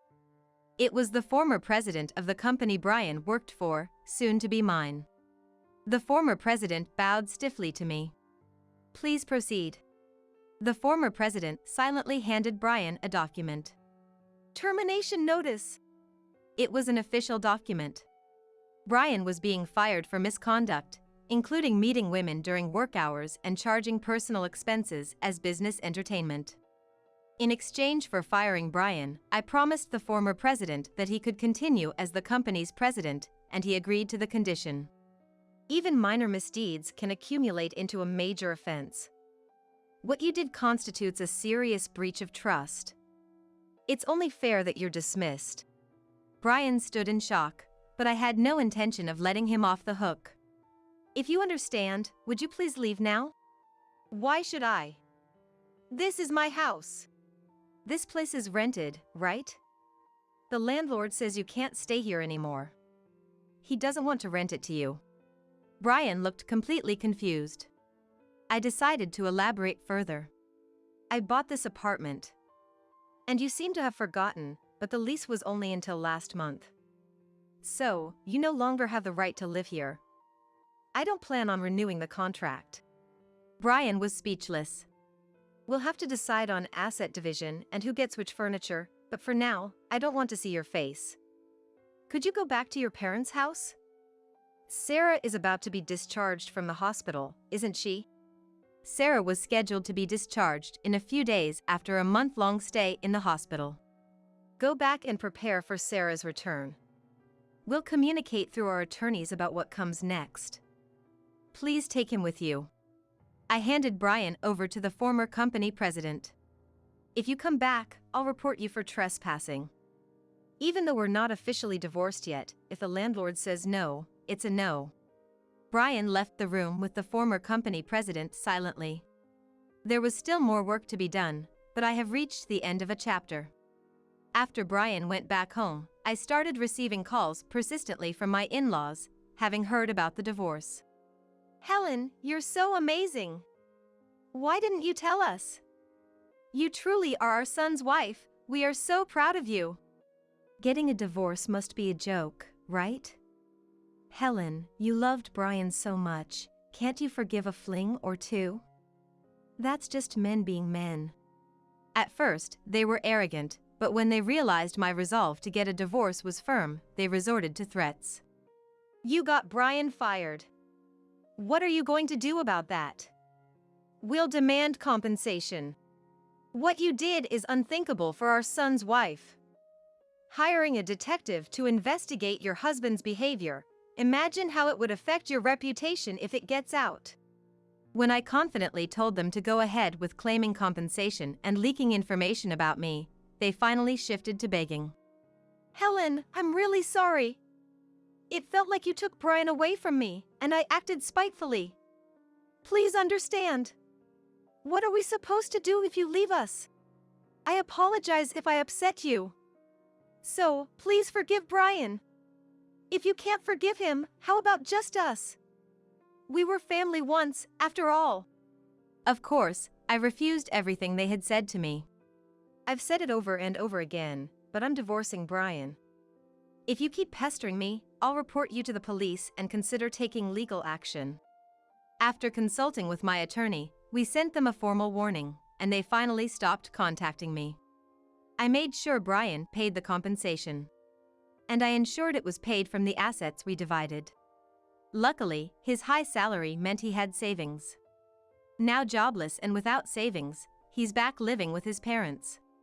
He found a job in the service industry that he once looked down upon, working from early morning till late at night. Considering he had affairs with other men's wives, he's also facing compensation claims from their husbands. I hope he works hard and pays it all off, no matter how many years it takes. I talked to the women with whom he had cheated. All of them apologized, saying they weren't serious and were just in it for Brian's money and elite status. While I had anticipated this, any relationship with a married person, regardless of the reason, is a legal offense and can be subject to a lawsuit. I made sure these women understood the severity of their actions by legally requiring them to pay compensation. Hopefully, this will be a lesson, and they won't repeat the same mistake. After that, I officially took over as the company president from my uncle. I appointed my uncle as the chairman to continue receiving his help and advice. Although my father's condition has stabilized, he's not in a state to work. But seeing me take over the company, he started seeing to bring him peace, and his spirits noticeably improved. Occasionally, he still offers his thoughts and advice, which I value greatly. I hope my parents live as long as possible. Right now, that's my greatest wish. I've caused them so much worry by getting involved with such an awful man. I gave my parents a lot of trouble, but I resolved my problems all on my own. That seemed to make my father approve of me as a manager. Next time, I want to meet someone better and reassure my parents as a daughter, but I'm not sure I want to get married for a while. This company is like my child now. I want to raise it and help it grow bigger and better. As a company president, I'm just taking my first steps. But I believe a bright future lies ahead on this path. And of course, I'm still running that restaurant. This restaurant was where my parents began their business, and it was the start of my career. In a way, it's like my first child that I shall cherish for the rest of my life. I want to treasure it forever so that I never forget where I came from. If you don't want kids, maybe I'll have them. Maybe I should just divorce and we have them. Suddenly, the word divorce popped up at an oddly serene dinner table. My heart skipped a beat and I inadvertently stopped what I was doing. But I quickly lifted my head and faced the two of them again. All right, we're getting a divorce, then. Huh? Despite being the ones to bring it up, both looked surprised at my response. Seeing their reaction, I immediately backtracked on the divorce talk. Right, of course. You're obviously joking. Osamand laughed, relieved. Next to him, Carly covered her mouth with her hand, chuckling along. But the truth is, I do want a divorce. However, I haven't gathered enough evidence yet. I'm far from ready to make a move. I want to set things straight with Osamand and others, but only when everything is in order.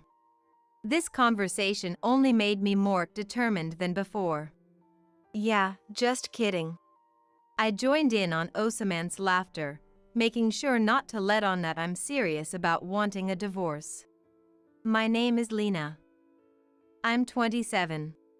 I used to work in an office at a design company, but after getting married, I quit my job to become a housewife. My husband's name is Osamand. We met at a party I was invited to by a friend. I've never been good at socializing. On days off, I'd stay in, and even on work days, I'd skip out on drinking parties and outings, preferring to spend time alone. Because of that lifestyle, it's no surprise I hadn't had a boyfriend in a while. All my friends and juniors were either married or in relationships. It made me anxious whenever the topic of boyfriends or husbands came up. I felt the pressure to find someone soon, when this opportunity came from a friend. My friend was surprised I took up the invitation. Wow, I invited you without expecting much. I know I'm the one that invited you, but did something happen? Nothing really. Just had a change of heart. I'm getting to that age where I should find a boyfriend and start thinking about the future. I shared my thoughts without holding anything back. Then, I see. You've had a change of heart. I'm glad I invited you, my friend said, laughing. On the day of the party, I went to the bar, which was the venue, with my friend, and a few people were already there, chatting and having a good time. She easily joined the group, but I couldn't. Even as the party started, I couldn't manage to join in on the conversations and ended up drinking alone at the edge of the room. I wondered if it was impossible for someone like me to find a boyfriend. I stared at my nearly empty glass, lost in thought. The lively chatter from around me filled the air. My friend seemed to be enjoying the party, being at the center of the conversation. I envied those who could genuinely enjoy such gatherings. I wished I could be like that. As I looked at my watch thinking about leaving early, someone approached me. "Hey, what's up? You look pretty lonely over here." Huh. A man started talking to me. That man would later become my husband, Osamand. "Would you like to talk with me?" Yes, I would. Osamand took a seat next to me, placing the drink he had been sipping on the table. We had introduced ourselves earlier, so we knew each other's names. "So, you're Lena, right?" Yes, and you're Osamand. That's right. Thanks for remembering my name. Osamand thanked me, looking genuinely pleased. After that, we didn't join the rest of the group, opting instead to continue our conversation just between the two of us. We started with work, then moved on to hobbies, and even where we lived, the topics varied. Wow, really? Osamand seemed to pick up on my nervousness and made an effort to keep the conversation lively. Before I knew it, I was swept up in his enthusiasm, and my nervousness had vanished. Osamand was having fun talking, and he seemed genuinely interested in listening to me. Eventually, I found myself becoming fond of Osamand. I myself thought I was too easy. But for someone who doesn't usually talk to people, this was enough to make me take notice. After the party ended, we went to a bar to continue drinking, just the two of us. Alone with me, Osamand's demeanor changed completely from before, becoming more composed. Perhaps he had been playing up to the atmosphere before. Yet, his willingness to listen to me remained unchanged. Seeing this side of Osamand made my feelings for him grow. Today was fun. Thank you. Thank you as well. We hit it off so well that we exchanged our numbers and agreed to meet again. After that, we started seeing each other frequently. Could things really go this smoothly? The moment I decided to find a boyfriend, I was invited to a party and met someone compatible. I had expected more of a struggle, so I was a bit taken aback by how easily things were progressing. About 2 months after the party, Osamand confessed his feelings, and we started dating. He was just as kind to me as he had been before we were officially together. Whenever we both had time off, we would go on drives or trips, spending time together. That said, Osamand was busy with work, so our schedules didn't always match up, and we probably saw each other less often than other couples might. But we made up for it with phone calls and emails. I was satisfied with that. To say I wasn't lonely would be a lie. I wanted to see Osamand more, to be with Osamand more. Those feelings only grew stronger day by day. However, on the days we could meet, I was filled with happiness. Each time, I was reminded of how much I liked Osamand. Then one day, during our usual routine, Osamand suddenly introduced me to a woman. "I want you to meet someone. Carly. She's an old friend of mine. Pleased to meet you." The woman introduced as Carly was Osamand's childhood friend. From what I heard, Osamand and Carly had been close since kindergarten, and they still visited each other's parents' homes and went out to eat together. Carly has always been such a great person. Oh, remember that time? Wait, why are you bringing that up now? I mean, it did happen, but... Osamand and Carly were completely engrossed in their own world, chatting away. Naturally, I had no idea how to navigate this situation. All I could do was watch them with a forced smile, feeling out of place. Noticing my discomfort, Osamand said, I'm sorry. I figured you'd be seeing Carly around, so I thought I'd introduce you." Honestly, I wondered why I needed to get along with his childhood friend in the future. But I wasn't strong enough to voice such thoughts there and then. I just went along with it, trying not to upset Osamand and his friend. "Oh, is that so? But you didn't know I was meeting with you today, right? Sorry if it feels like I just showed up out of the blue." "Not at all. Please don't worry about it. I'm really glad to meet you." "Really? Thank you." Carly smiled sweetly, thanking me. However, as time went on, Osamand and Carly continued to create their own little world, leaving me feeling left out. At first, I desperately tried to join in their conversation, but eventually, I realized it was futile and just sat there, sipping my coffee alone. If they were going to talk amongst themselves, I wondered why I was even needed there. I felt a mix of sadness and emptiness, silently observing them. The situation didn't change until 2 hours later when I finally managed to excuse myself from their company, after being treated like I wasn't there. "I'm really sorry. It's been a while since I've seen Carly." "I see. No, it's totally fine. It's good that you got to catch up after so long." Yeah. I'm really sorry." Osamand apologized, seeming genuinely remorseful. It appeared he was aware that he had done something wrong. I couldn't help feeling slightly angry that he had created this exclusive world with Carly in the first place. "No, really, it's okay." I accepted Osamand's apology without holding any grudge. After that incident, Osamand never brought up Carly again. Perhaps he realized it was a sensitive issue. He started to check on my feelings more, likely thinking he had indeed made a mistake. At the time, I felt lonely and insecure, but deep down, I knew it wasn't something to make a big deal about. After all, they were childhood friends. It made sense that they'd get caught up in conversation after a long time apart. However, I couldn't bring myself to say I was okay with Carly. I didn't want to dredge up the topic myself. A few weeks after meeting Carly, Osaman's behavior returned to normal, and it felt like our daily life had resumed. A year later, Osaman proposed, and we got married. The wedding was attended by family, friends, colleagues, and Carly. Carly seemed genuinely happy for us. Congratulations on your wedding.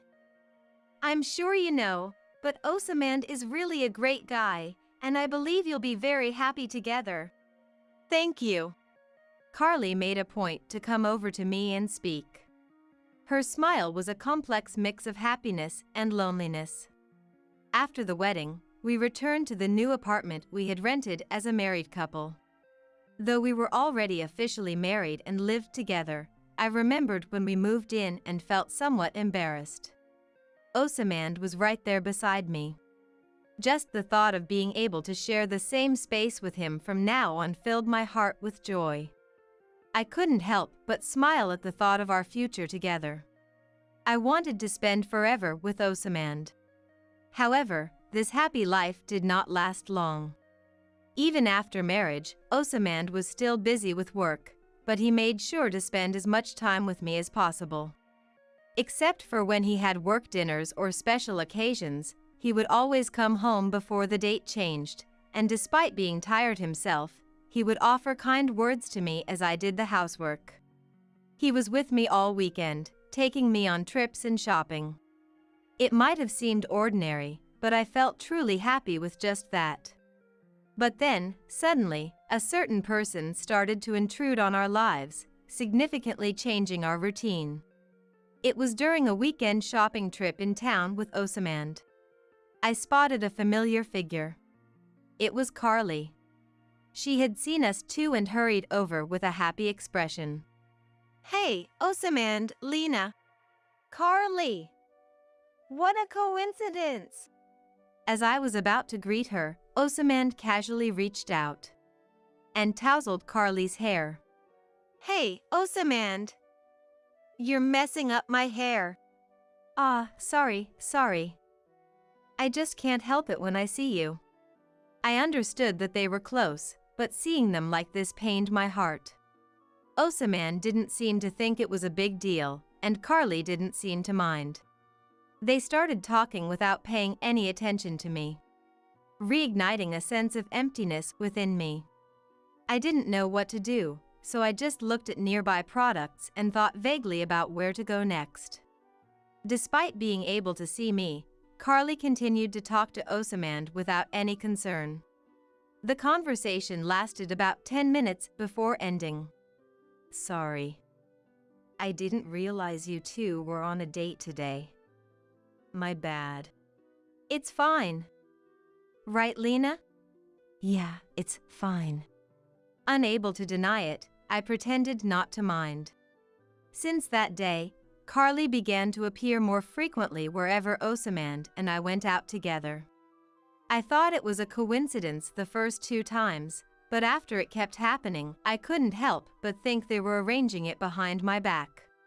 Whenever they met, they acted as if it were a chance encounter. Wow. What a coincidence. That became their routine phrase. Once, I gathered the courage to ask, are you two in touch? Seeing each other so often when we're out, it seems unlikely to be just coincidence. However, they wouldn't admit it. No, it's just a coincidence. Right, Carly? Yeah. Just a coincidence. Happened to be, right? They laughed it off together. But their expressions seemed almost mocking. They would hold hands or touch each other's cheeks every time they met. Their level of physical affection seemed excessive. Despite being told they had always been this way, claiming it was normal for childhood friends, something about it didn't sit right with me. Wait, should we stop holding hands? Lena looks mad. Sorry, Lena. But Carly is really just an old friend. There's absolutely nothing weird between us, so don't worry, okay? Hey, what's that supposed to mean? Well, it's not like I like you or anything. After Carly's comment, Osamand cheerfully placed his hand on her head again. Despite my anger, Osamand continued his physical affection with Carly. Carly didn't seem to mind at all. Is it normal for childhood friends to be this close? Watching Osamand and Carly, my distrust grew day by day. After several similar incidents, I mustered up the courage to speak to Osamand. Osamand. What's up? Osamand looked at me with his usual kind smile. About Carly. I know she's your childhood friend, and I understand you're close, but could you maybe reduce the physical affection a bit? Reduce it! Yeah, since we're married. Osamand's face turned serious for a moment before he relaxed again. That brief serious expression scared me, making me regret bringing it up. Sorry. Was it bothering you? A little. Normally, Osamand would laugh it off and agree. But he was different that day. But you know, Carly and I are just childhood friends, right? There's really nothing to worry about. What does that mean? Just don't think too much about it. Consider it part of our communication. Okay. With a troubled smile, he walked away from me. Seeing this, I couldn't help but feel anxious, regretting my question and wondering if I had made an unreasonable request or upset Osamand. At the same time, I questioned if I was wrong. As his wife, I wanted him to limit his physical contact with Carly, even though they were childhood friends. Nonetheless, life with Osamand continued uneasily. A month after my request, nothing had changed. In fact, it seemed to get worse. Carly started to intrude on our home. She would come over on weekdays and weekends, eat, and then leave, with me preparing everything. Carly would just show up suddenly, spending time talking to Osamand on the sofa. Even when I asked for help with carrying things. You can handle that much on your own, right? Yeah. She would dismiss my request. By this time, Osamand had completely taken Carly's side. He hardly listened to me and always spoke in Carly's favor when I objected. Seriously. Lena can't do anything by herself. Hey, don't say that in front of her, that's the worst. They laughed at me as if I were a joke. Naturally, I didn't feel good about it. Whenever I returned to the kitchen without saying anything, I would end up being criticized. Is she sulking? Over just this? Come on, that's a bit much, isn't it? I continued preparing the meal, trying to ignore their voices. It seemed only fair that she help with preparations since she came over uninvited. Yet, why should I be the one to face complaints? Moreover, being accused of sulking or being incapable of doing anything alone was incredibly rude. Carly came over several times a week. And she always made sure to have a meal before leaving. Even during meals, there was no sense of calm. Carly would sit next to Osamand, constantly pestering him. Osamand seemed to not mind her actions. They would feed each other or share laughs, looking entirely like a couple to anyone observing. But it turns out Carly actually had a fiancé named Raymond. He worked at the same company as Carly, holding a rather prestigious position. Though I heard he was abroad currently. Still, I thought it inappropriate for someone engaged to engage in such excessive physical intimacy with their childhood friend. Carly, could you maybe stop coming over so often? The food costs are adding up, and it's more work to cook. However, Osamand just laughed off my request. Come on. Carly's single right now, and she says it's lonely going home to an empty house. Maybe we should be a bit more understanding. But it's fine, really. Osaman didn't seem inclined to criticize Carly at all. In fact, he seemed happier with her than with me.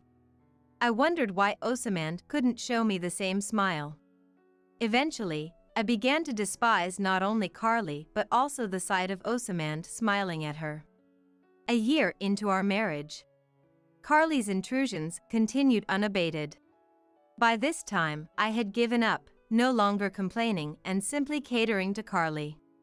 Maybe this was the arrangement Osaman and Carly desired. Their physical intimacy intensified, and they appeared even happier than before. I dreaded that this lifestyle would persist until Carly got married. The thought filled me with gloom. Divorce. The word started to cross my mind occasionally. Yet, I found it hard to take any action. Time kept moving forward. But one day, a comment from Carly prompted me to decide on divorce. "Hey, aren't you two planning to have kids?" What? Her tactless remark made me exclaim in surprise. Osaman and I had decided not to have children yet. And we might never do so. That's what I thought I had said, but... Lena's just really against it. What? I never said that. I hadn't said anything of the sort. Osaman was trying to look good in front of Carly. I glared and contradicted him. Really, Lena? It's been about a year since you got married, right? Why would you be against it? No, I never said I was against. But Carly wasn't listening at all. Didn't Osaman like kids? Lena, isn't it selfish to say no? I'm not being selfish. I never said that. It's a real concern. Osaman continued to take Carly's side. Even in this situation, choosing his childhood friend over his wife. It made me realize for the first time that perhaps I couldn't continue going on with him. Then Carly said something outrageous, pushing me further. If you don't want kids, maybe I'll have them. Maybe I should just divorce and we have them. Osaman joined in with her laughter, not rebuking Carly's words. The casual mention of divorce shocked me, my heart raced, and I stopped what I was doing. Divorce. There are jokes that can be made and ones that shouldn't be. The inability to distinguish between the two was exasperating. However, I quickly faced them again. All right, we're getting a divorce, then. Huh? They were surprised, even though they brought it up. I quickly corrected the notion of divorce. Just kidding. Maybe it's time we started thinking about kids. Right, of course. You're obviously joking. Osaman laughed, relieved, while Carly covered her mouth beside him, smiling joyously. Such a happy occasion. But the truth was, I did want a divorce. Despite joking about it, I couldn't shake the thought. I'll really get a divorce. Annoyingly, Carly's remark made me decide to divorce Osaman. Yet, it was too early to act. Yeah, just kidding. While formulating a plan in my head, I responded to Osaman. From observing Osaman and Carly up close, I suspected they might be having an affair. If that was the case, my options were limited. After much thought, I decided to hire a detective to gather evidence of the affair. I also tried to sneak a peek at Osaman's mobile phone to gather evidence myself. If they weren't cheating, I'd think of something else. But there was no need. When I checked Osaman's unlocked phone, there was an abundance of exchanges with Carly. The content was damning. From sweet conversations akin to those of lovers to suggestive messages and photos from hotel visits. There was more than enough to call it evidence. Considering Osaman didn't lock his phone, he seemed utterly careless. Further investigation by the detective confirmed they met frequently. Mostly at hotels. The dates they met matched the days Osaman told me he'd be home late. He had lied about overtime and drinking parties to meet Carly. Even though I had a vague idea they were cheating, seeing concrete evidence made me feel indescribable. Meanwhile, Osamand and Carly's behavior didn't change. Carly kept coming over, eating, teasing me, and having fun. Unaware of what I was doing behind the scenes, their carefree actions seemed almost ludicrous.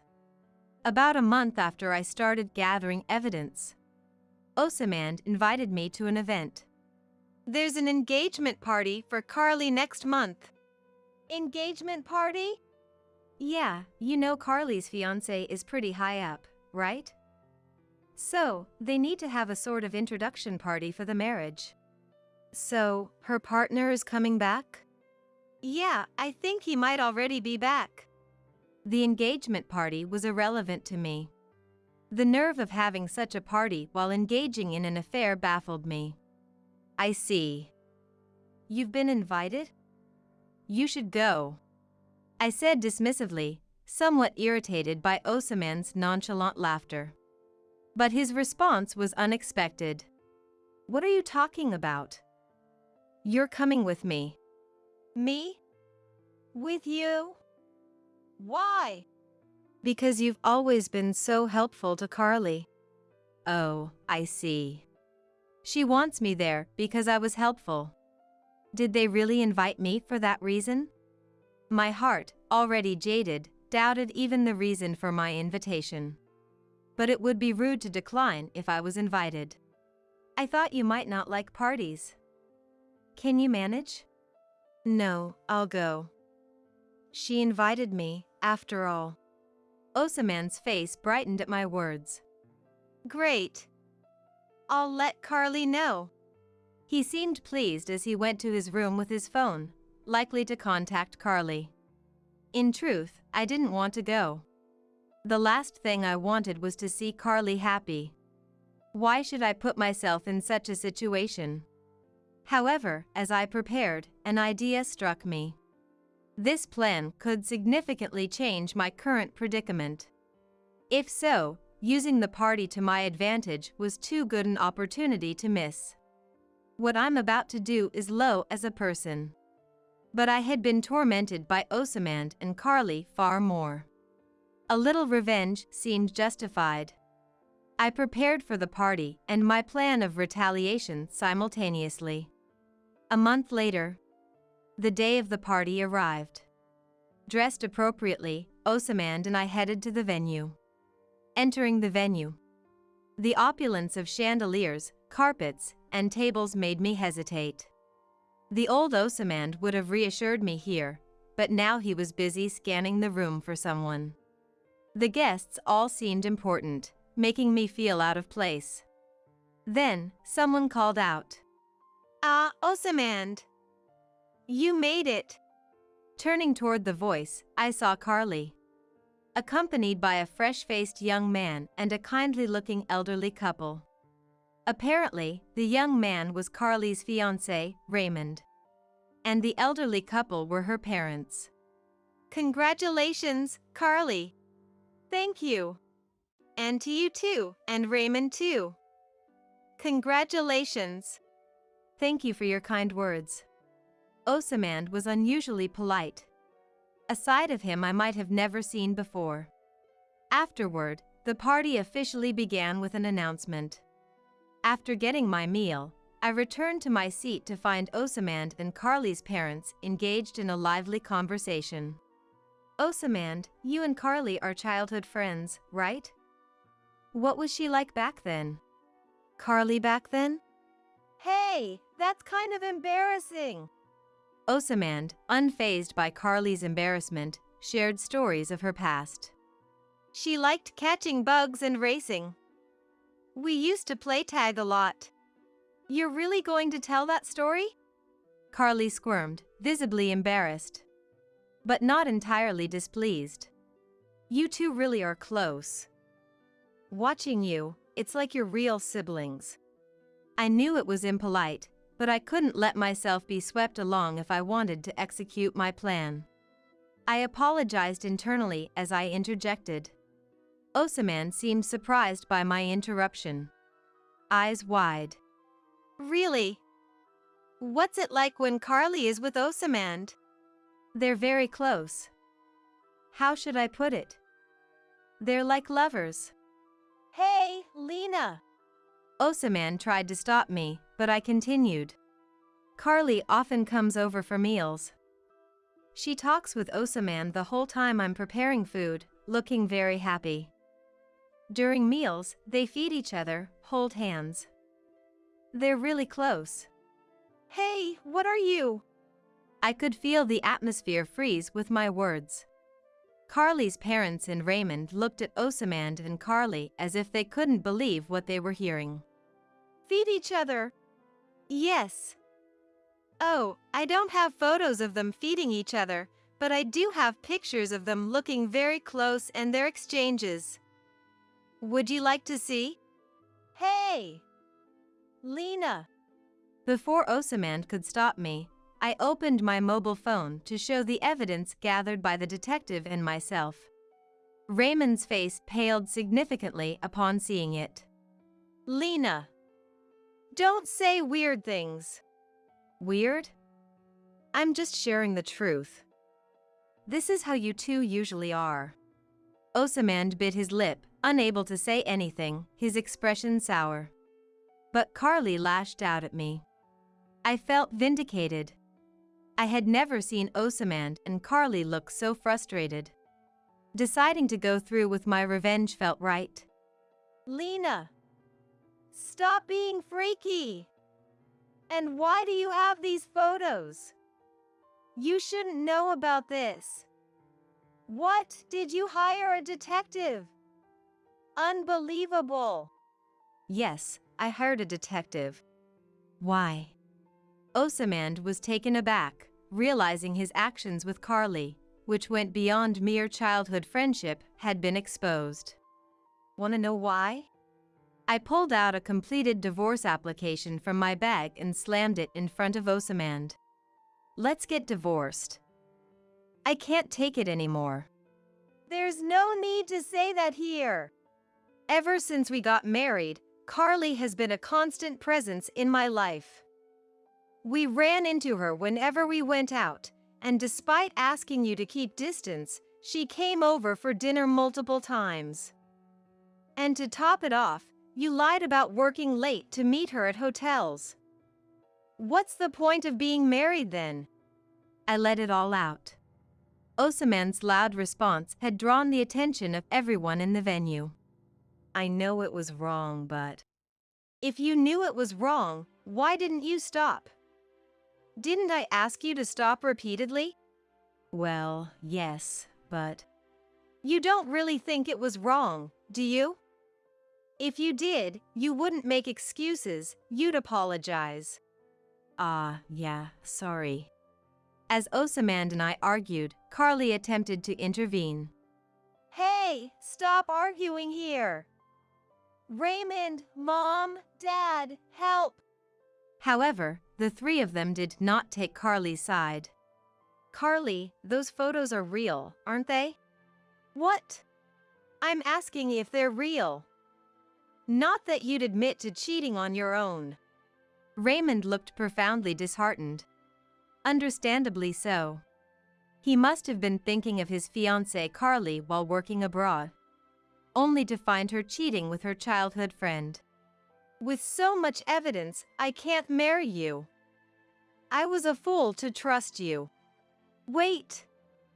That's not true. They're all lies. Lies?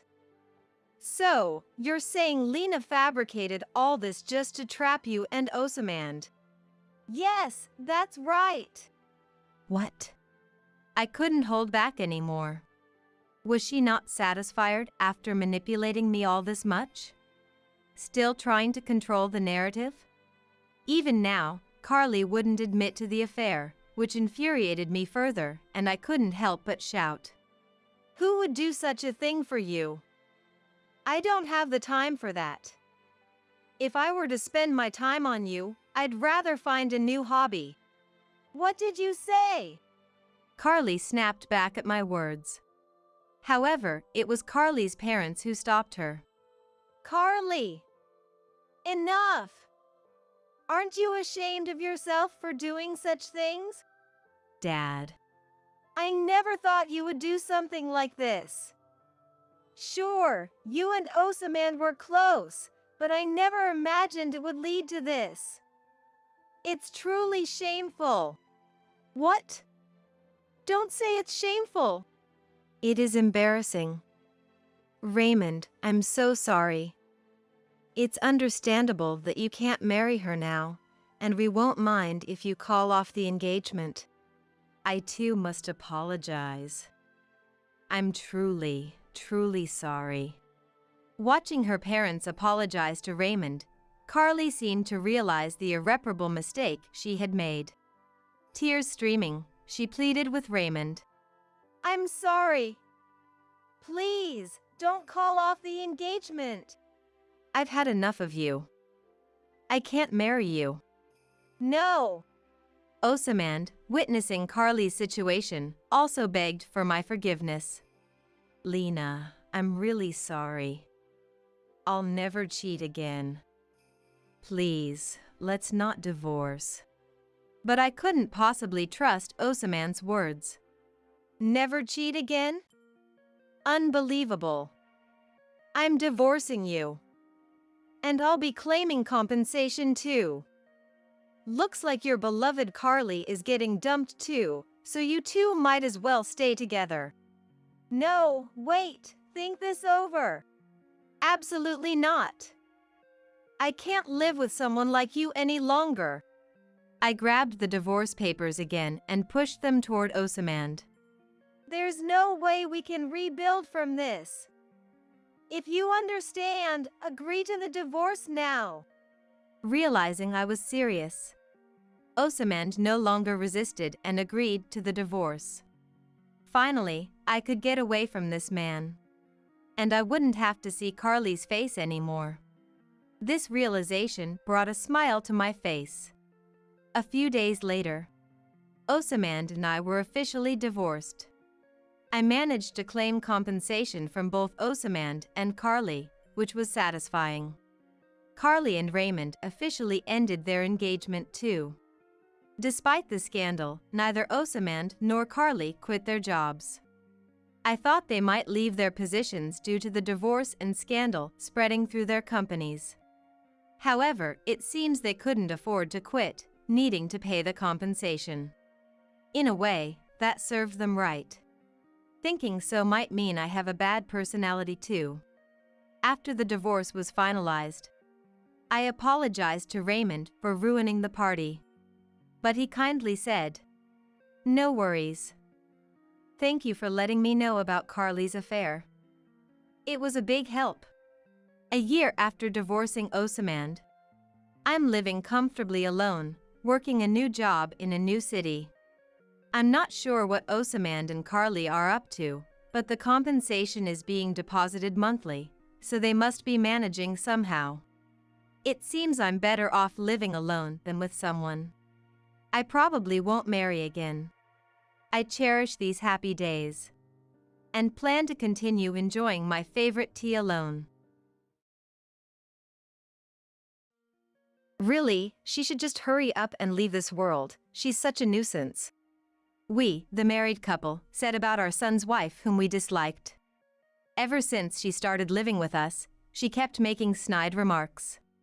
Day after day of accumulated stress. I wondered if we had to continue living with her verbal abuse and harassment. Then, one day, for some reason, she gifted me a luxury car worth $50,000. I got it serviced, so it's ready to drive, LOL, she said. Having no interest in luxury cars, I decided to let our son use it. However, when our son returned home 5 hours later in the new car, he was furious at his wife. She was surprised and began to apologize, tears streaming down her face. I am Addison, 65 years old. I live with my husband Ivan, our son Jake, and his wife Betty.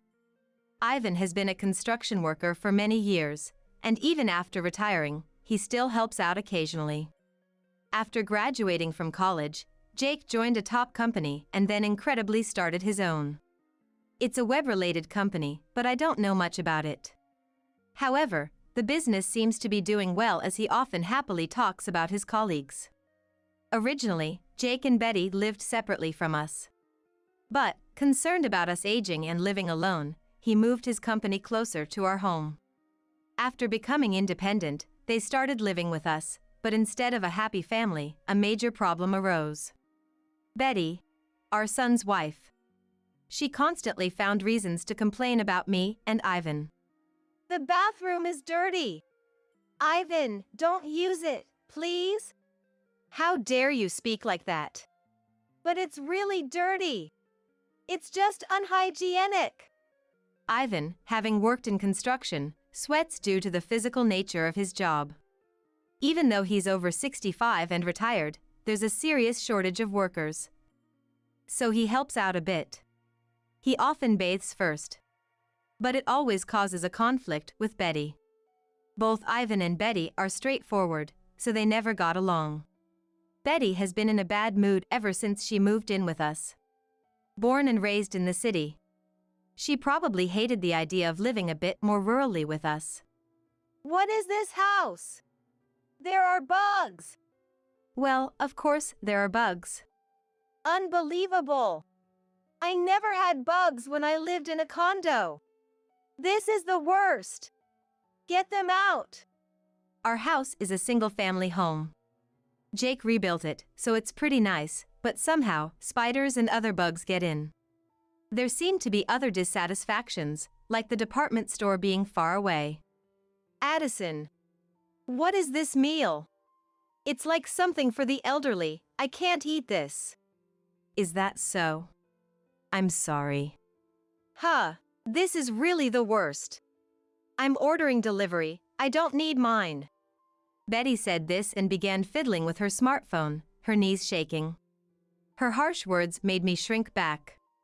Betty ate pasta and hamburgers she ordered for delivery. Our meals were more vegetable-heavy, but even that seemed to irritate her. Also, she never did any housework. I can't be bothered with chores. Addison, please take care of it. All right. I always felt like a housekeeper in my own home, uncomfortable. The strong-willed Betty really didn't get along with Ivan. Ivan is also strong-willed and blunt, so they were always arguing. Ivan, don't just sit on the sofa when you get home. Huh? Why do I have to listen to you? Because you've been working and sweating all day, right? It's dirty. Now I can't use the sofa. What did you say? Both of you, calm down. It was always like this. However, Betty's attitude changed when Jake came home. She would be all smiles and charming when Jake was around. I'm home. Jake, listen. Ivan was being mean to me again. Again? Dad, don't be too harsh, okay? And Betty, Dad isn't a bad person, he's just blunt. But Ivan's way of speaking is unacceptable. It's scary. When Jake was home, Betty clung to him. We were so astounded by her quick change that we were speechless. Then, Betty's harassment escalated beyond verbal abuse. She rarely cooked, but one day she decided to make a meal. It was a weekday lunchtime, so only Betty and I were home. She seemed to be making pasta, warming up some ready-made meat sauce while looking at her smartphone. The moment I tasted the dish she served, I started coughing. It's spicy.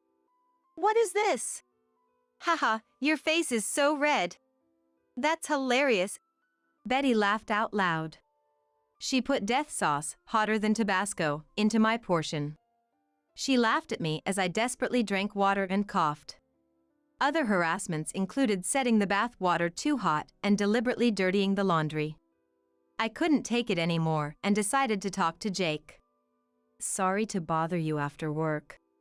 It's about Betty. Things have been really bad lately. Bad in what way? She purposely put death sauce in my lunch, made the bath too hot to enter. If there are things she's unhappy about, I'm willing to try and fix them, but could you talk to her? Really? Jake was surprised and called Betty right away. Are you harassing Mom? No way! I would never do that. What did Addison say about me? That's terrible. But you put death sauce in my lunch the other day. And there's more. That's not true.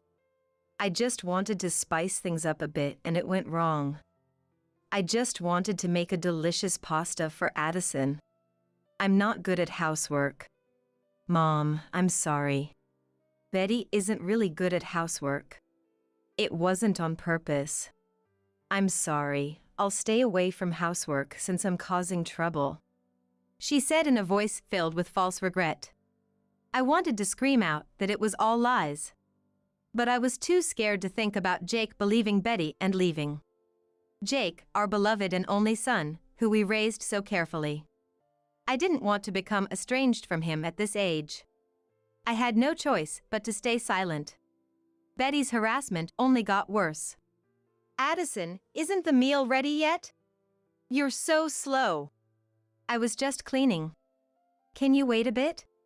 You're so clumsy. You could help out a little. But you said I shouldn't do housework. I'm not good at it, so it's your job, Addison. Oh, and since the weather is nice today, please wash our room's sheets and pillow covers. She laughed heartily. I was exhausted, used by Betty every day without rest. Ivan was worried, but I had given up and said nothing. Then, one day, something happened. Betty came to me with a pleased look.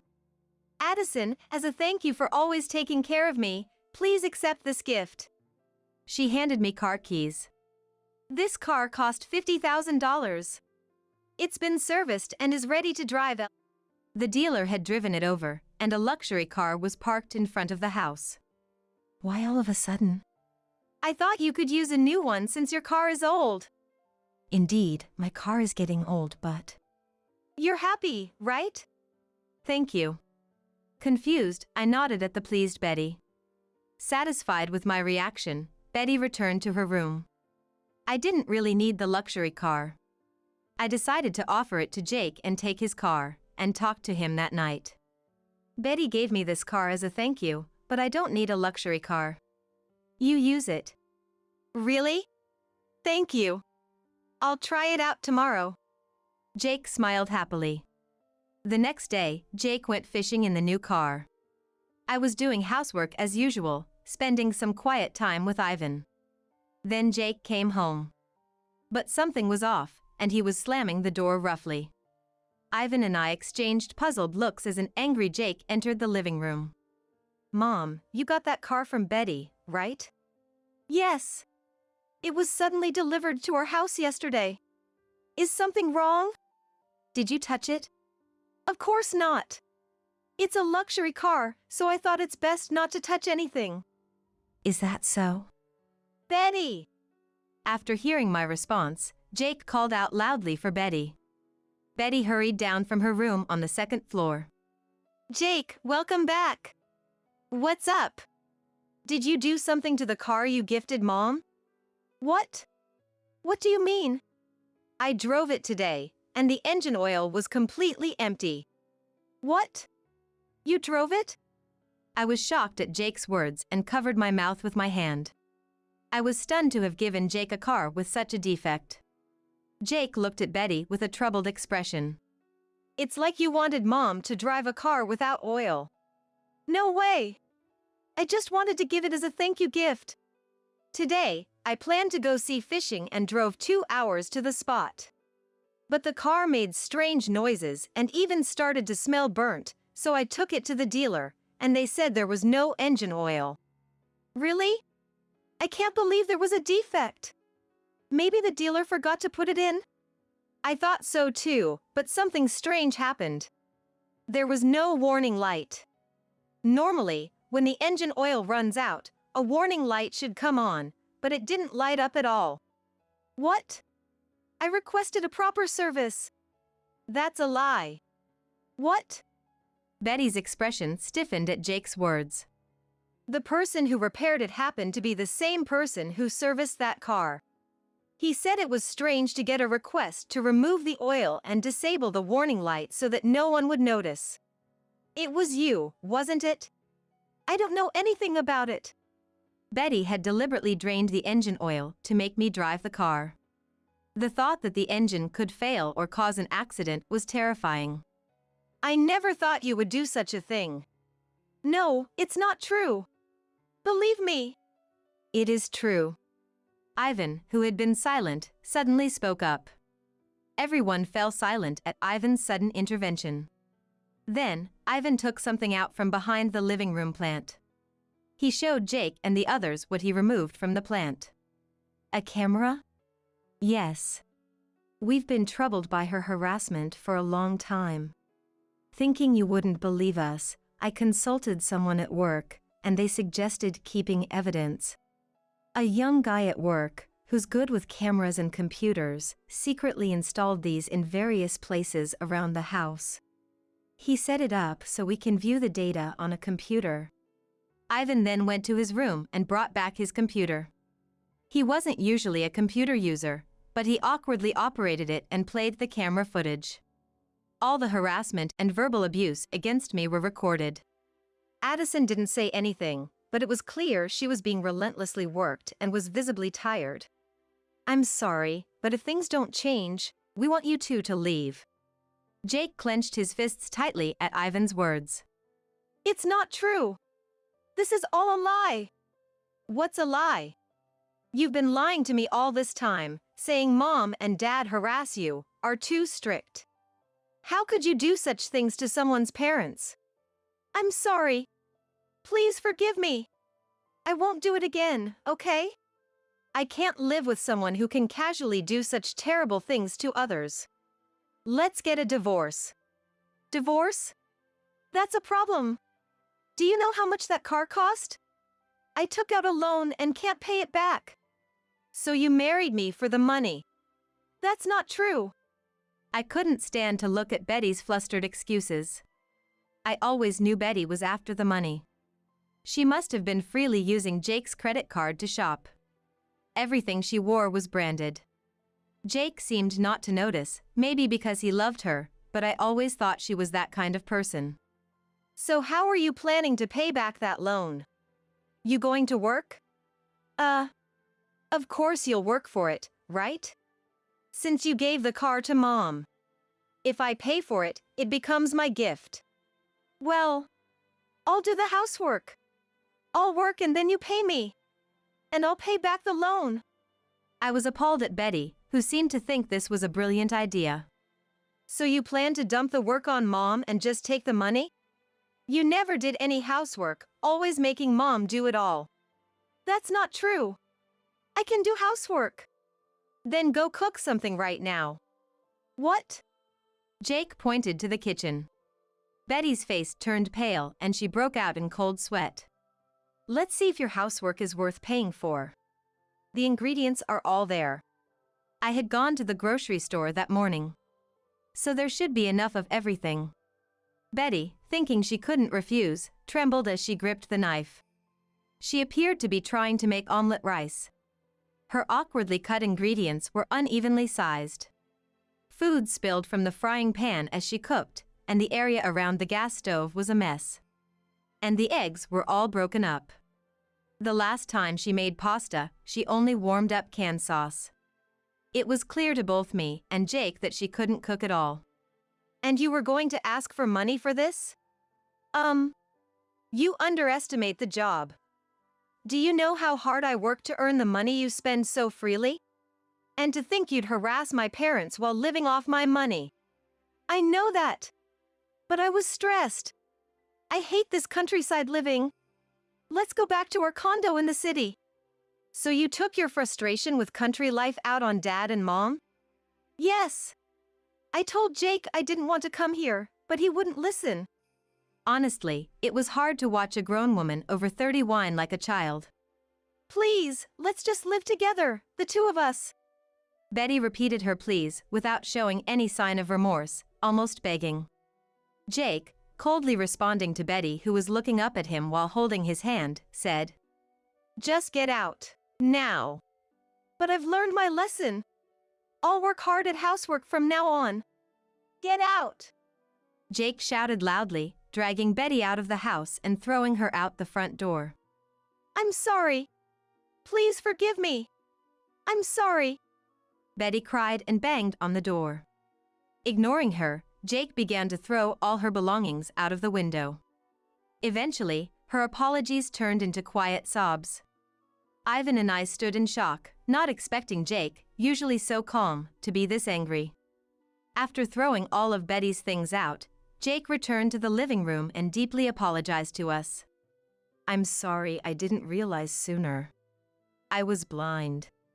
I thought living together would make things easier for Dad and Mom. But instead, I made things so much harder. You finally woke up, Ivan said.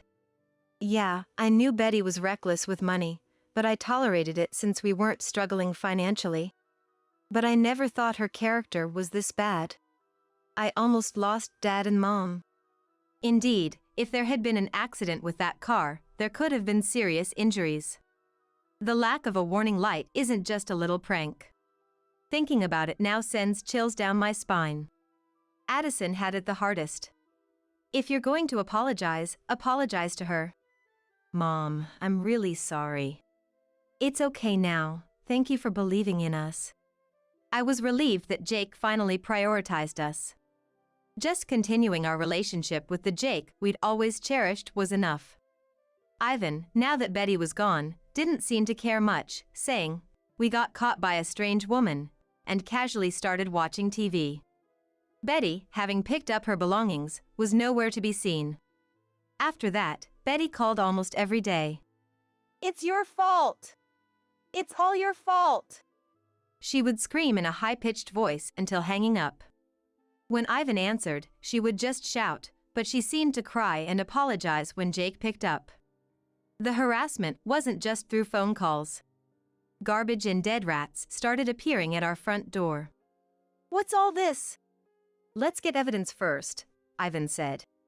He took photos with his mobile phone and cleaned up the mess, putting the carcasses in a plastic bag. There's no way such bold harassment would go unnoticed. It seemed Jake and our neighbors had noticed too. A neighbor friend called, worried about a strange woman lurking around our house. After asking Ivan's construction company to install security cameras, we caught the entire act on video. Seeing this, Jake sighed. Then the next day, Jake went to the police and filed a report. Eventually, Betty was charged with multiple crimes, including threats and obstruction of business. The recorded phone calls and the garbage left at our front door served as evidence. She also caused trouble by showing up every day at Jake's company to apologize. Such a selfish person. Her selfishness led to more fines, increasing her debts. After that, she apparently sold her branded bags and clothes to scrape by. She got a job, but, inexperienced in the workforce, she couldn't keep it and ended up working at a nightclub to make ends meet. Even there, she couldn't compete with the younger crowd and wasn't earning much, living day to day in a very old apartment. This is what I heard from a neighbor. After she caused a scene, crying and screaming at our front door, the neighbors asked what happened, so I told them everything. It quickly spread around the neighborhood, turning into gossip. I thought she would move far away, but without money to move, she's stuck near our lower rent area, living in an apartment about a 10-minute walk away. Any sighting quickly becomes neighborhood gossip. The neighbors, even more talkative than me, seem to know more about Betty's life. Rumors about her are endless, drunk every night, constantly fighting with different men. Jake's company is doing well, and he's busy every day. Seemingly done with romance for now, he's reaping the rewards of his hard work. How about going on a trip? He suggested. Really? That would be nice. As an apology for all that happened. Let's go to a spa. We still live together, Jake, Ivan, and me. Life has been peaceful and comfortable since Betty left. Jake occasionally takes us out for meals and shopping, showing his filial piety. I'm proud of how kind he has become. Is there anything you want? Jake often asks. But I don't really want anything. I'm not interested in luxury goods, and while I'm proud of Jake for starting his company, I don't want to splurge with his money. More than anything, I'm happy just living peacefully as a family of 3. Of course, I'd be happy if Jake brought home a wonderful woman next time. I hope he finds someone special and builds a lovely family.